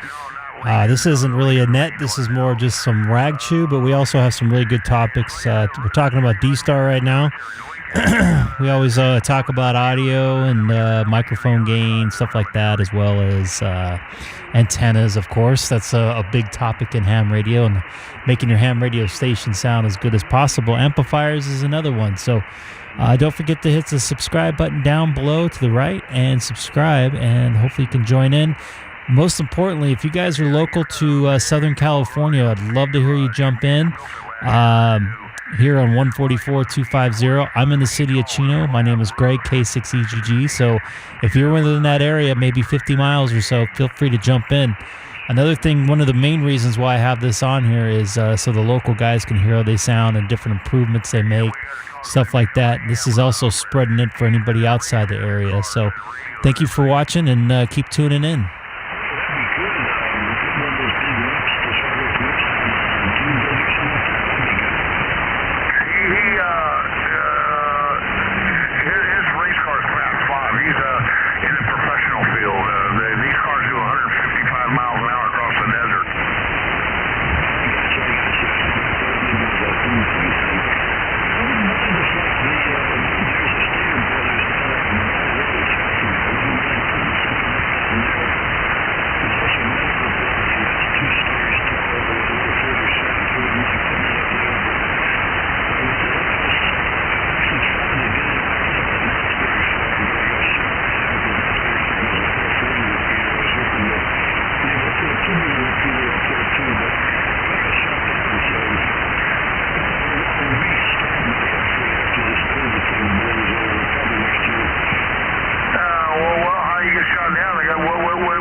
it's Curtis.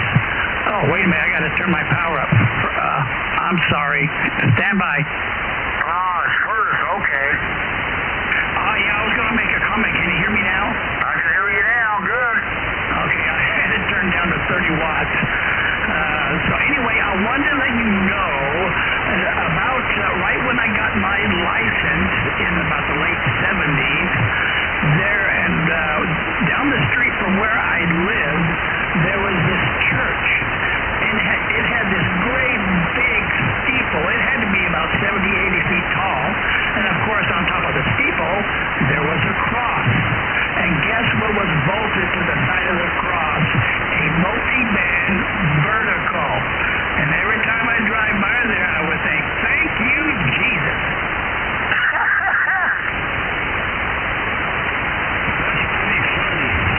Yeah, that's a true story, too. Hey, you need some kind of like water tower or something like that. That will definitely get you down the road. Yeah, there was a church right down the street from me, and when I drive by, it's got a nice big cross on the peak of the roof, and I felt that same thought several times. Yeah, and it was there for many, many years. I'm just thinking, I don't know if it was a ham radio antenna vertical. They probably broadcasted their services back in the day, but every time I drive by there, I would go, wow, that's interesting. I wouldn't, you wouldn't normally see a big cross on top of a church and bolted off to the side of it like you see on a tower.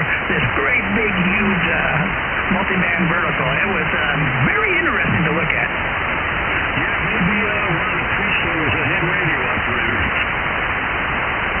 Yeah, he might have been. I don't know. Or I think he probably, of course, this was in the late 70s.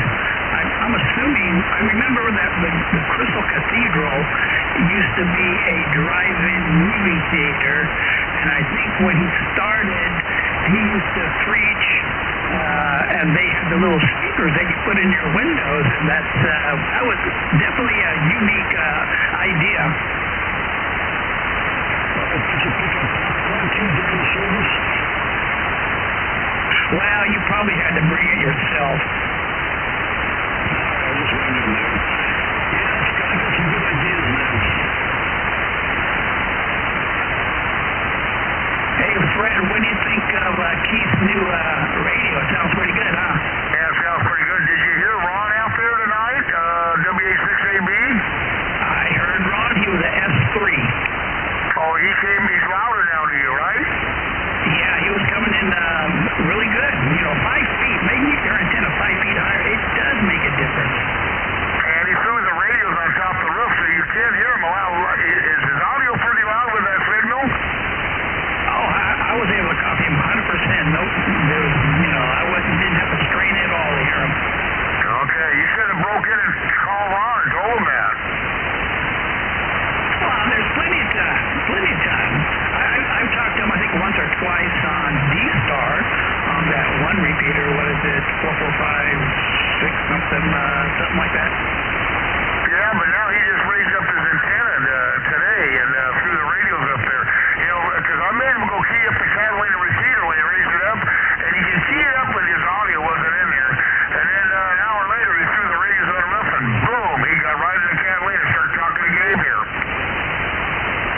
All right, yeah, I like it when things work. I think, I'm just going off the top of my head, I think the general rule of thumb is every time you double the height of your antenna, you increase the gain by 5 dBs. Wow, I didn't know that. 5 dBs, huh? Now, that's just, what I've heard other ham radio operators in technical nets had mentioned. I didn't know that before, but I know it now. How to get 5 more dB out of what? Every time you double the height of your antenna, you gain 5 dBs. Oh, wow. I want to get my antenna up higher now. K6EGG. Just listening. So it's actually better to put a low gain antenna higher than a high gain antenna lower.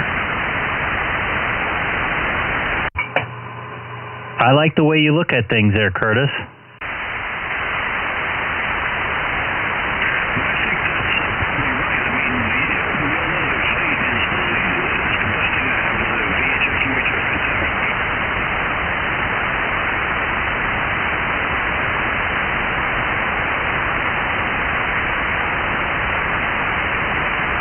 Yeah, none of my antennas are over 25 feet tall, but my verticals, one of them is 24 feet tall and the other one's 17.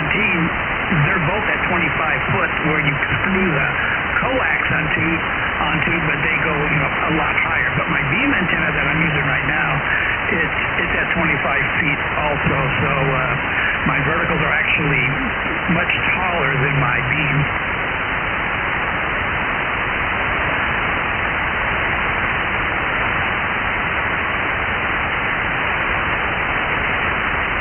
Curtis, are you on your beam tonight? Yeah, right now I am. Okay, I can read you, but just not your normal reading. So just wondering. I'm sure it's probably helping out Gabe a lot from where he and you two are at and his situation there. Yeah, I just switched over to my vertical GP9, and yeah, you're like 5'9 plus. So when I first started listening to you guys about 15 minutes ago, you all sounded stronger on my beam, but now the band is starting to shift a little bit. Now you're coming in stronger on my vertical. Excellent. Yeah, you're 6S units solid here, so world of a difference for me. I know for some reason I can hear you better on the vertical and everybody else the beam probably. Yeah, it all depends on the time of night it is or day. It varies. Just band conditions change, and one antenna works better than the other. Last night or the night before, everybody sounded better on the X700, but right now everybody started out sounding much stronger on my beam, but now everybody's coming in better on my vertical, except for Keith. I don't know if usually I have to be on my beam to hear Keith, but I haven't heard him yet since in the last 10-15 minutes. I'm out here testing 1, 2, 3, WA6, QX8. Okay, yeah, I'm copying you. I'm assuming is your amplifier on, or you put out 100 watts?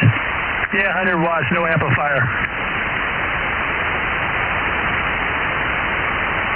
Okay, you sound the same whether it's on the beam or the vertical at the moment. So do you.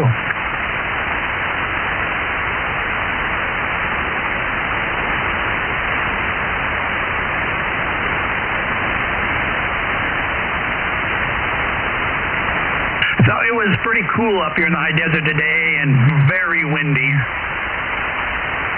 When you say cool, what do you mean? Like what temperature? I'm thinking barely even 80.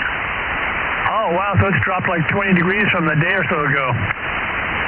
Yeah, in the last few days it's been over 100, but today was much cooler. Yeah, it actually kind of mystified today at my school. A little bit of easy rain.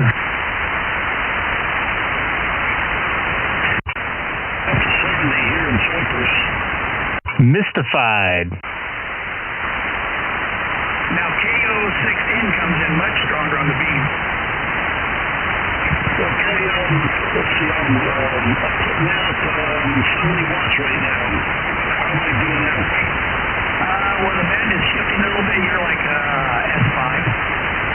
Okay, very good, very good. Yeah, I mean, I don't have something as good as Fred set up, but it's, I got some ground plane up there and all that stuff, so I do the best I can with my limitations. I've always wanted to buy a repeater and set it up. For many, many years, I even built, I think one of the QST magazines long time ago that showed how to make a solid-state circuit where you can put two transceivers together and make your own repeater. So I did that, and it was cool, but it was, using two handy-talkies, so you didn't get out too far. But now I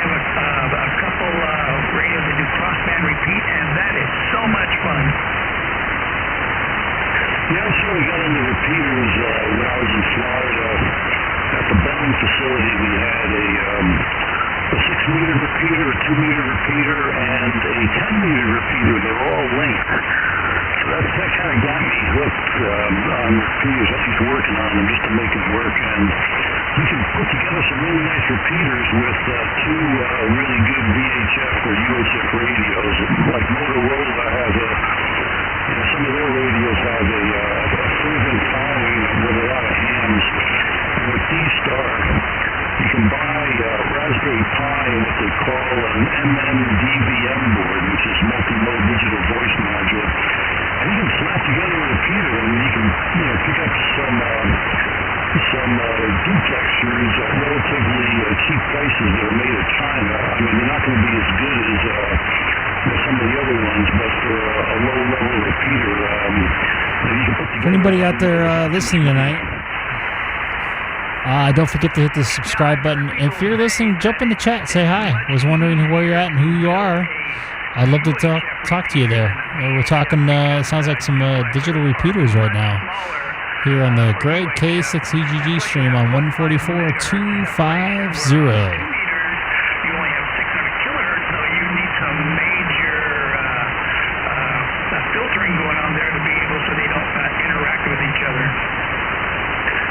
Pretty much correct. You can see the 6-meter duplexers. I mean, they're huge.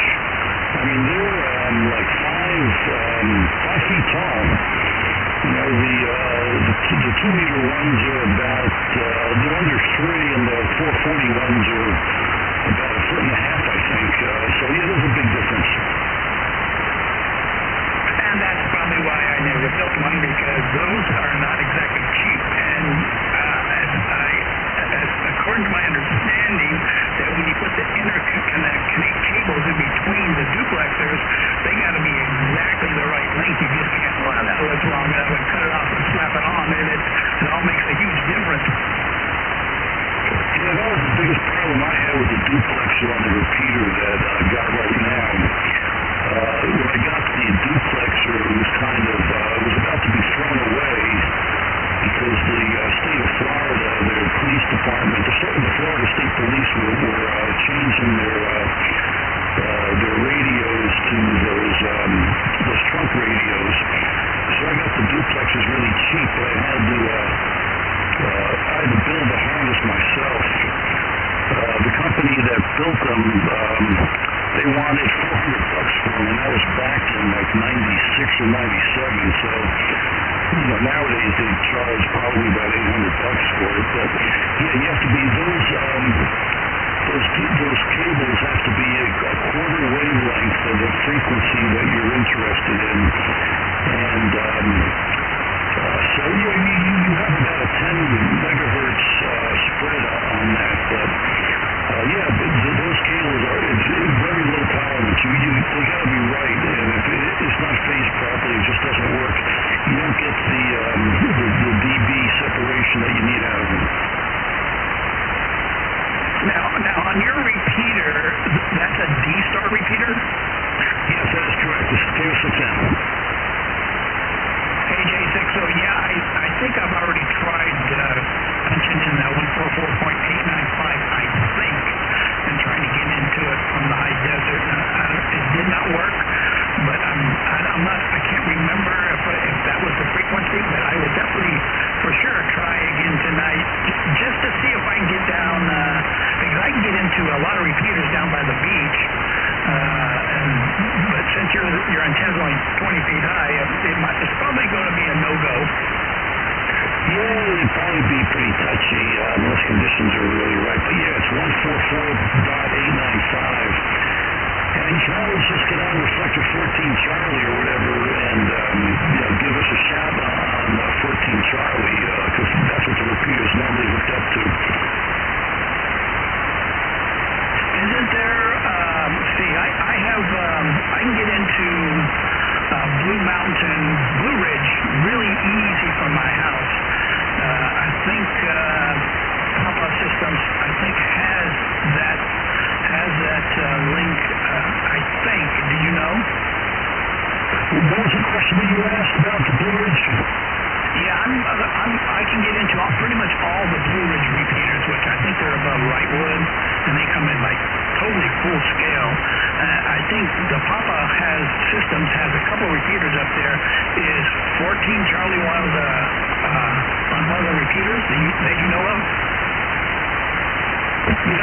There is a Blue Ridge D-Star repeater up there. It's on 147.540. That's 147.540. And the input is 144.985. That's 144.985. And I don't know if it's hooked up to 14 Charlie, but you can always try hooking it up to 14 Charlie. I mean, I monitored that repeater for a while there. In fact, I tried to get that repeater pair, but it was down for a long time. And I'm pretty sure it's up now. I tried to hit it a couple of months ago and it didn't come up. But you can try to see if you can link that to 14 Charlie. I don't know if it's hooked up to any particular reflector full time. Okay, yeah, probably later tonight or something. I'll try it out. I can get into Santiago Peak really easy from here, which I talk to Fred every once in a while on. I don't remember the frequency it is. It's programmed in my radio. That's one of the bad things about programming your radio. You don't really know what the frequencies are until you scroll around and then you see the number and it's got the little heading, Santiago Peak. So anyway, John, talk to you later. I'll let the frequency go. Let somebody else have fun there. K6EGG AJ60. Okay, very good, Curtis. Good talking to you. Hopefully I hear you on the repeater. So, okay, this is K6N. I gotta run downstairs, so I'll be clear. I might be back up later on. K6N.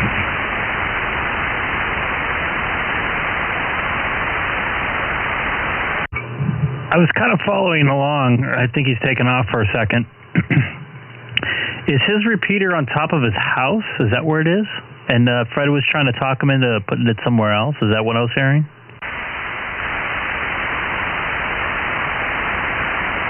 Go ahead, Fred. No, this is Greg, K6EGG. This is Gabe, K6N. Yeah, the repeater is, on my house, and I want to move it at some point because whenever the repeater is being used, it kind of messes me up on 2 meters simplex. So one of these, maybe next year I'll try and get it moved. Copy that. Cool deal. I don't think I can hit it probably from where I'm at, just because of the dirt in the way, but cool deal.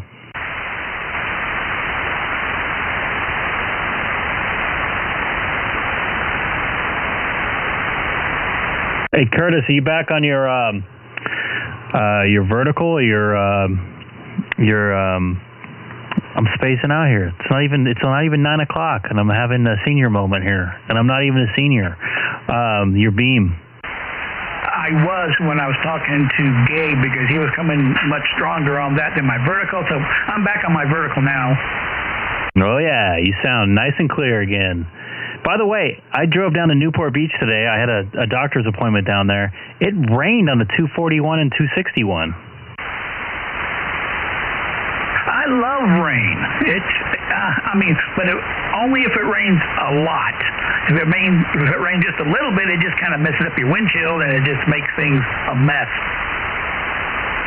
I absolutely love rain as long as I'm not working in it. I have to work outside, so I'm not too thrilled about that when it rains. But I absolutely love rain. I love to hear it raining when I'm trying to sleep.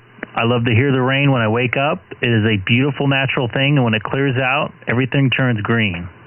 And we don't get that here in California too often. Every once in a while, I'll put it on my TV that's in my bedroom here. I'll put on a sleep. It's rain and thunderstorms, and it goes for 12 hours. This is something new. Ever since the COVID thing kind of came out a year or so ago, now you can find fireplaces that look like a real fireplace coming from your TV, super high resolution stuff, and you can find all kinds of sleep aids. There's all kinds of showers, rainforest stuff, and every once in a while I'll put on thunderstorms and rain. But the only only bad thing about it is when I do that, I have nightmares for some reason. I don't know, maybe it's the thunder and the lightning or something that subconsciously makes me dream bad things, I guess. I tried listening to one of those YouTube streams of rain. Actually, I was just looking it up right now. And I put in my headphones and closed my iPad, and I listened to it, and I fell asleep. And then I don't know how long into it, boom, an ad pops in like super loud. I'm never going to do that again. That is funny. Yeah, there's a lot of them that'll have an ad at the beginning, and then it'll tell you, okay, we're going to go for like 12 hours uninterrupted, and hopefully your internet doesn't go down and pop back up and something else comes on. And I always when I was a little kid, I always slept the best when my dad was driving the car somewhere, and I would roll down the windows in the back and I'd just fall asleep. So when I go to sleep, I like to dream about either motion, like I'm maybe flying on a long trip on an airplane or on a ship, or it's rain, or if I'm camping outside and it's raining and I can hear the rain hitting the tent. I think that's just so soothing to me.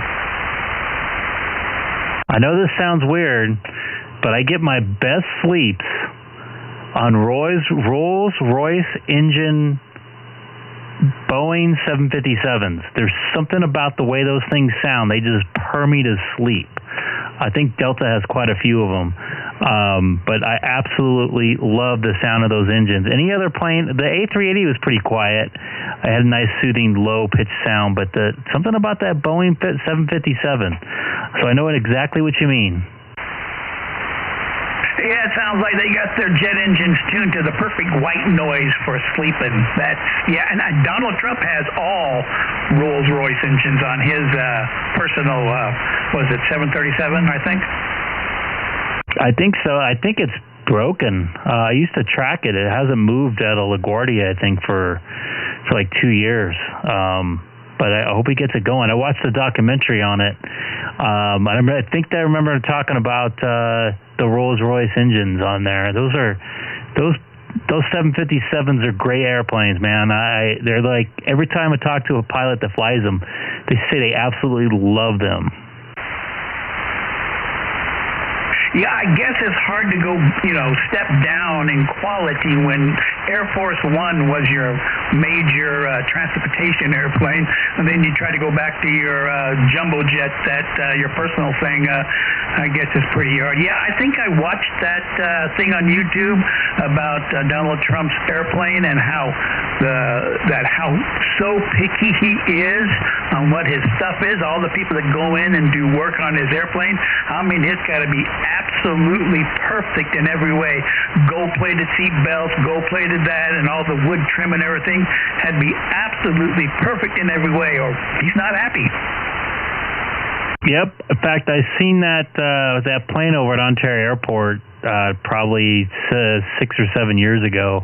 I don't know what he was doing here. Maybe one of his relatives or something were using the plane, but he was sitting on the tarmac over at Ontario for an afternoon. I got word of it, and I went over there and snapped a couple photos of it. Yeah, airplanes have always been fascinating to me since my dad was in the Air Force. I flew on a lot of propeller airplanes. I think a C-121 was one of the very first ones, which is the one that has three tails in the back, and it's got the propeller airplanes. And I remember as a little kid, I always wanted to sit right on the wing, and I'd look outside, and I thought that one time I said, I think the airplane's on fire. Well, that was the exhaust. It gets so hot it turns cherry red. It looks like fire. And somebody went and told the pilot. He came out and goes, no, that's just the exhaust. That's normal. Whew, was I relieved.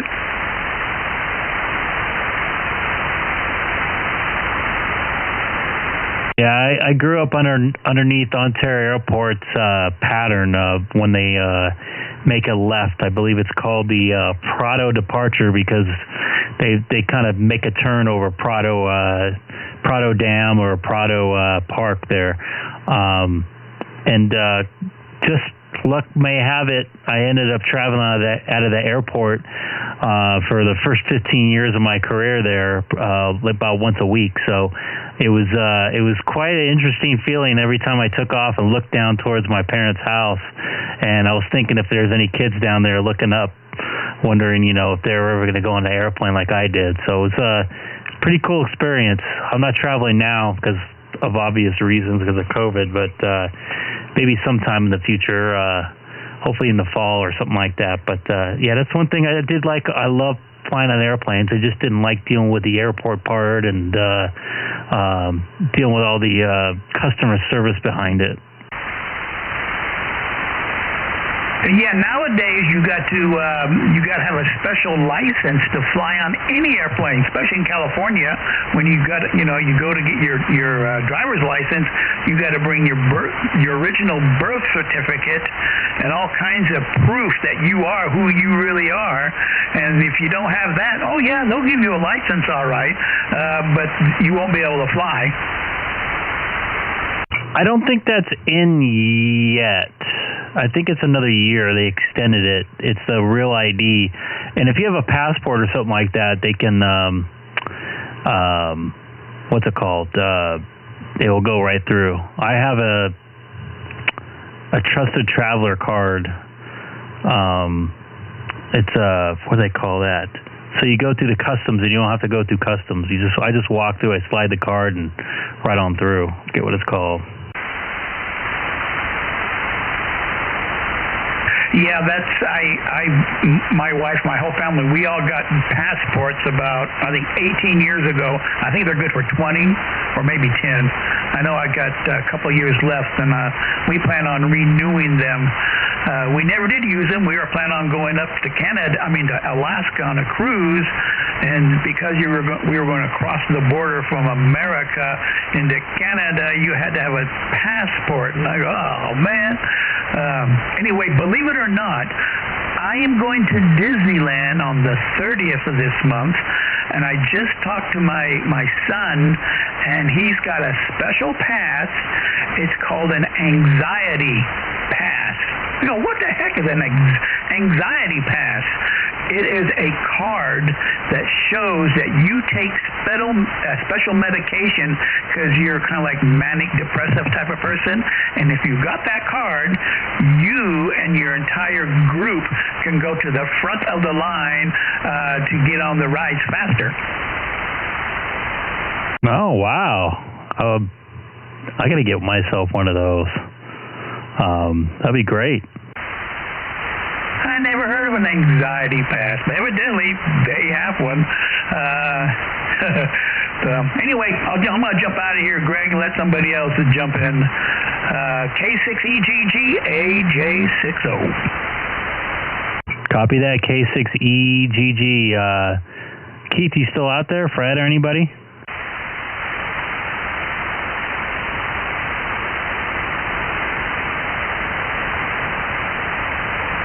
Sounds like quite a few of them peeled off here.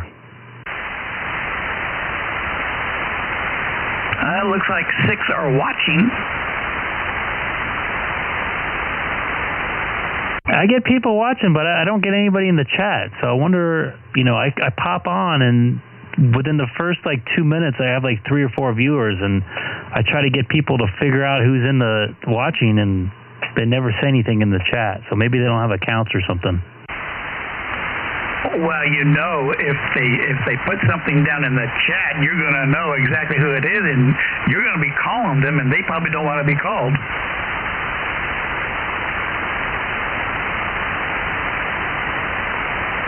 It's just another form of sandbagging.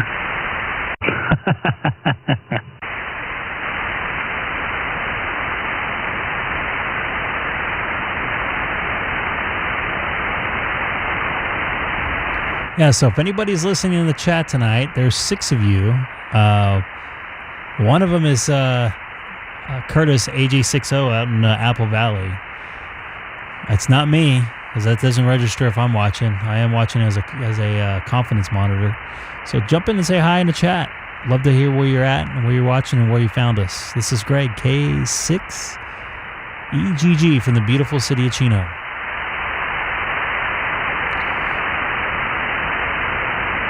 It figures we have one of the nights that it's nice and clear out here, at least for me. I don't have a lot of noise. In fact, I'm going to take my NB filter off, which you nice enough to show me there, Curtis. Yeah, I got mine on too, and yeah, you're like 5.9 plus 10. So of course that's with my preamp on.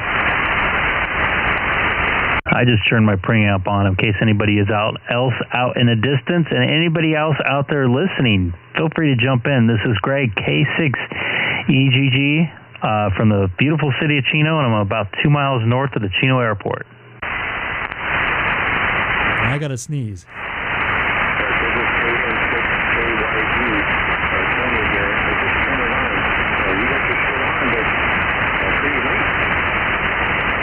I got you in there, Tony.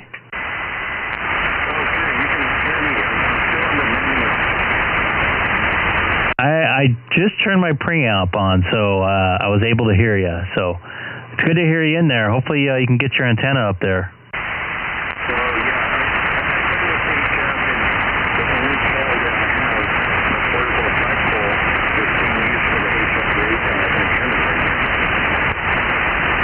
Copy that. You get making good contacts. I heard 10 meters has opened up a little bit as well.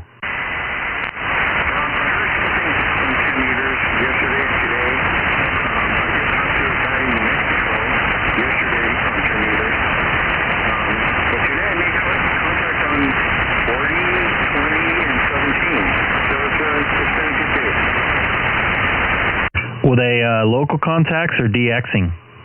Other than the New Mexico one?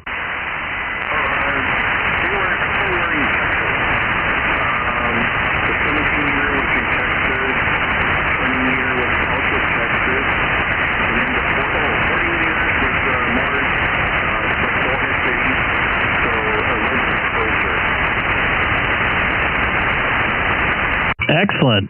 One of these days, I've just found I'm going to have at least 2 or 3 weeks off coming up in 2 weeks, so I might study up if I'm not feeling so bad because I'm having surgery maybe for my general, and I can take it right after I get back to work.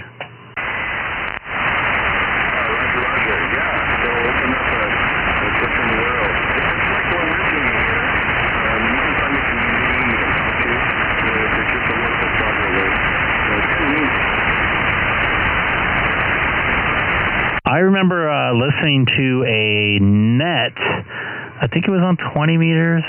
I can't remember exactly, but they're on in the morning right before sunrise, and I think they're either in eastern Arizona or northern New Mexico, and they're on every single morning because I would get up and use the restroom, I'd turn my radio on, just flip around to see what's going on. And I would hear them talking like they're sitting right next to me. All the stations I looked up were in New Mexico or whatever.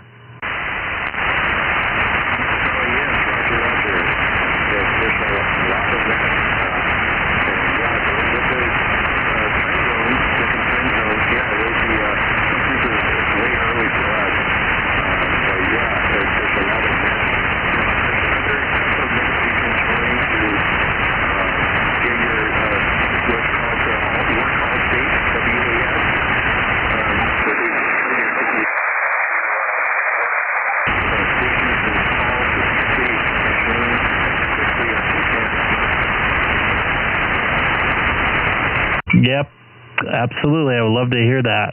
Unfortunately, you're starting to fade a bit for me. Conditions are going a little south. I could kind of hear you a little bit on that last transmission. I wish we had a little better connection because I was going to pick your brain a little bit more about HF stuff, what you got set up and stuff. But anyways, I think I might bail out of here for the evening. So hopefully you can come back tomorrow and conditions will be a little bit better. So this is K6EGG from the city of Chino talking out there to Tony, KN6KYV. You guys have a good evening.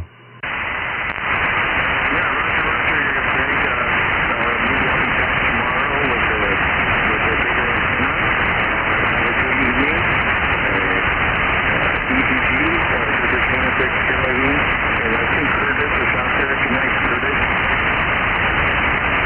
Okay, Tony. Yeah, and Greg, before you go, there is a website. It's called, I think you probably already know about it. It's called hamtestonline.com. hamtestonline.com. That's what I use to get my extra license. It's what my wife used to get her technician license, and it's the same thing. My son used the same hamtestonline.com to get his general, his technician and general at the same time. So, and it's guaranteed that you will pass. It's pretty amazing the way that whoever came up with this was really clever. So, just I thought I'd throw that in there. Anyway, good night, Greg. K6EGG, AJ60.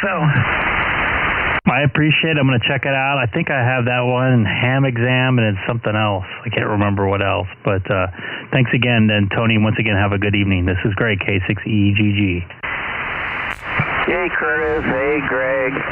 Tony, Everybody comes on now. But anyways, yeah, I just had to fold some clothes and heard you out there, so hello. Hey, Eric, have a good one. I'm going to take off, man. I'm going to get up early tomorrow morning. I'll definitely be on tomorrow there. Sorry about that, buddy. K6EGG. Hey, no problem, buddy. I got to get up in the morning, too. I got to go do some forest service stuff tomorrow out in the forest. So, all right. Hey, we'll catch you tomorrow. W6GLA. Hey, Curtis, what's up? Of course, right when I'm about ready to sign off, I get a bunch of people popping on, but I'm getting a little out of it. Stream's been up for about 3 hours. Hopefully you make some good contacts out there. Talk to, let me see here, somebody new.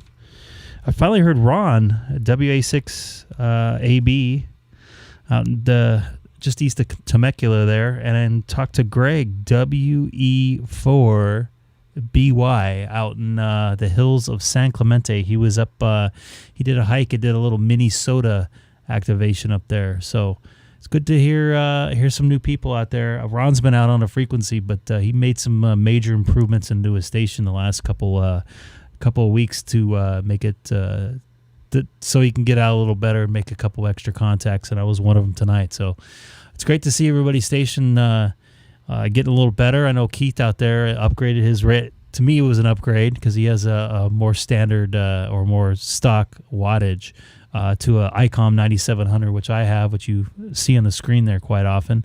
I absolutely love that radio. Once again, Icom, the only thing you messed up on was, man, you should have put that crossband repeat in. Other than that, it would be a perfect radio. And I get not having the HF and stuff and maybe having the 7300 as a sidecar to it, but just frustrated. So anyways, it is 9:15, and everybody have a good night. Don't forget to hit that subscribe button down below somewhere, I think right over here, if you are a YouTube member. That way you get alerted. If I'm doing a live stream, you can maybe jump on and watch. So take care. This is Greg, K6EGG from the city of Chino. Have a good night.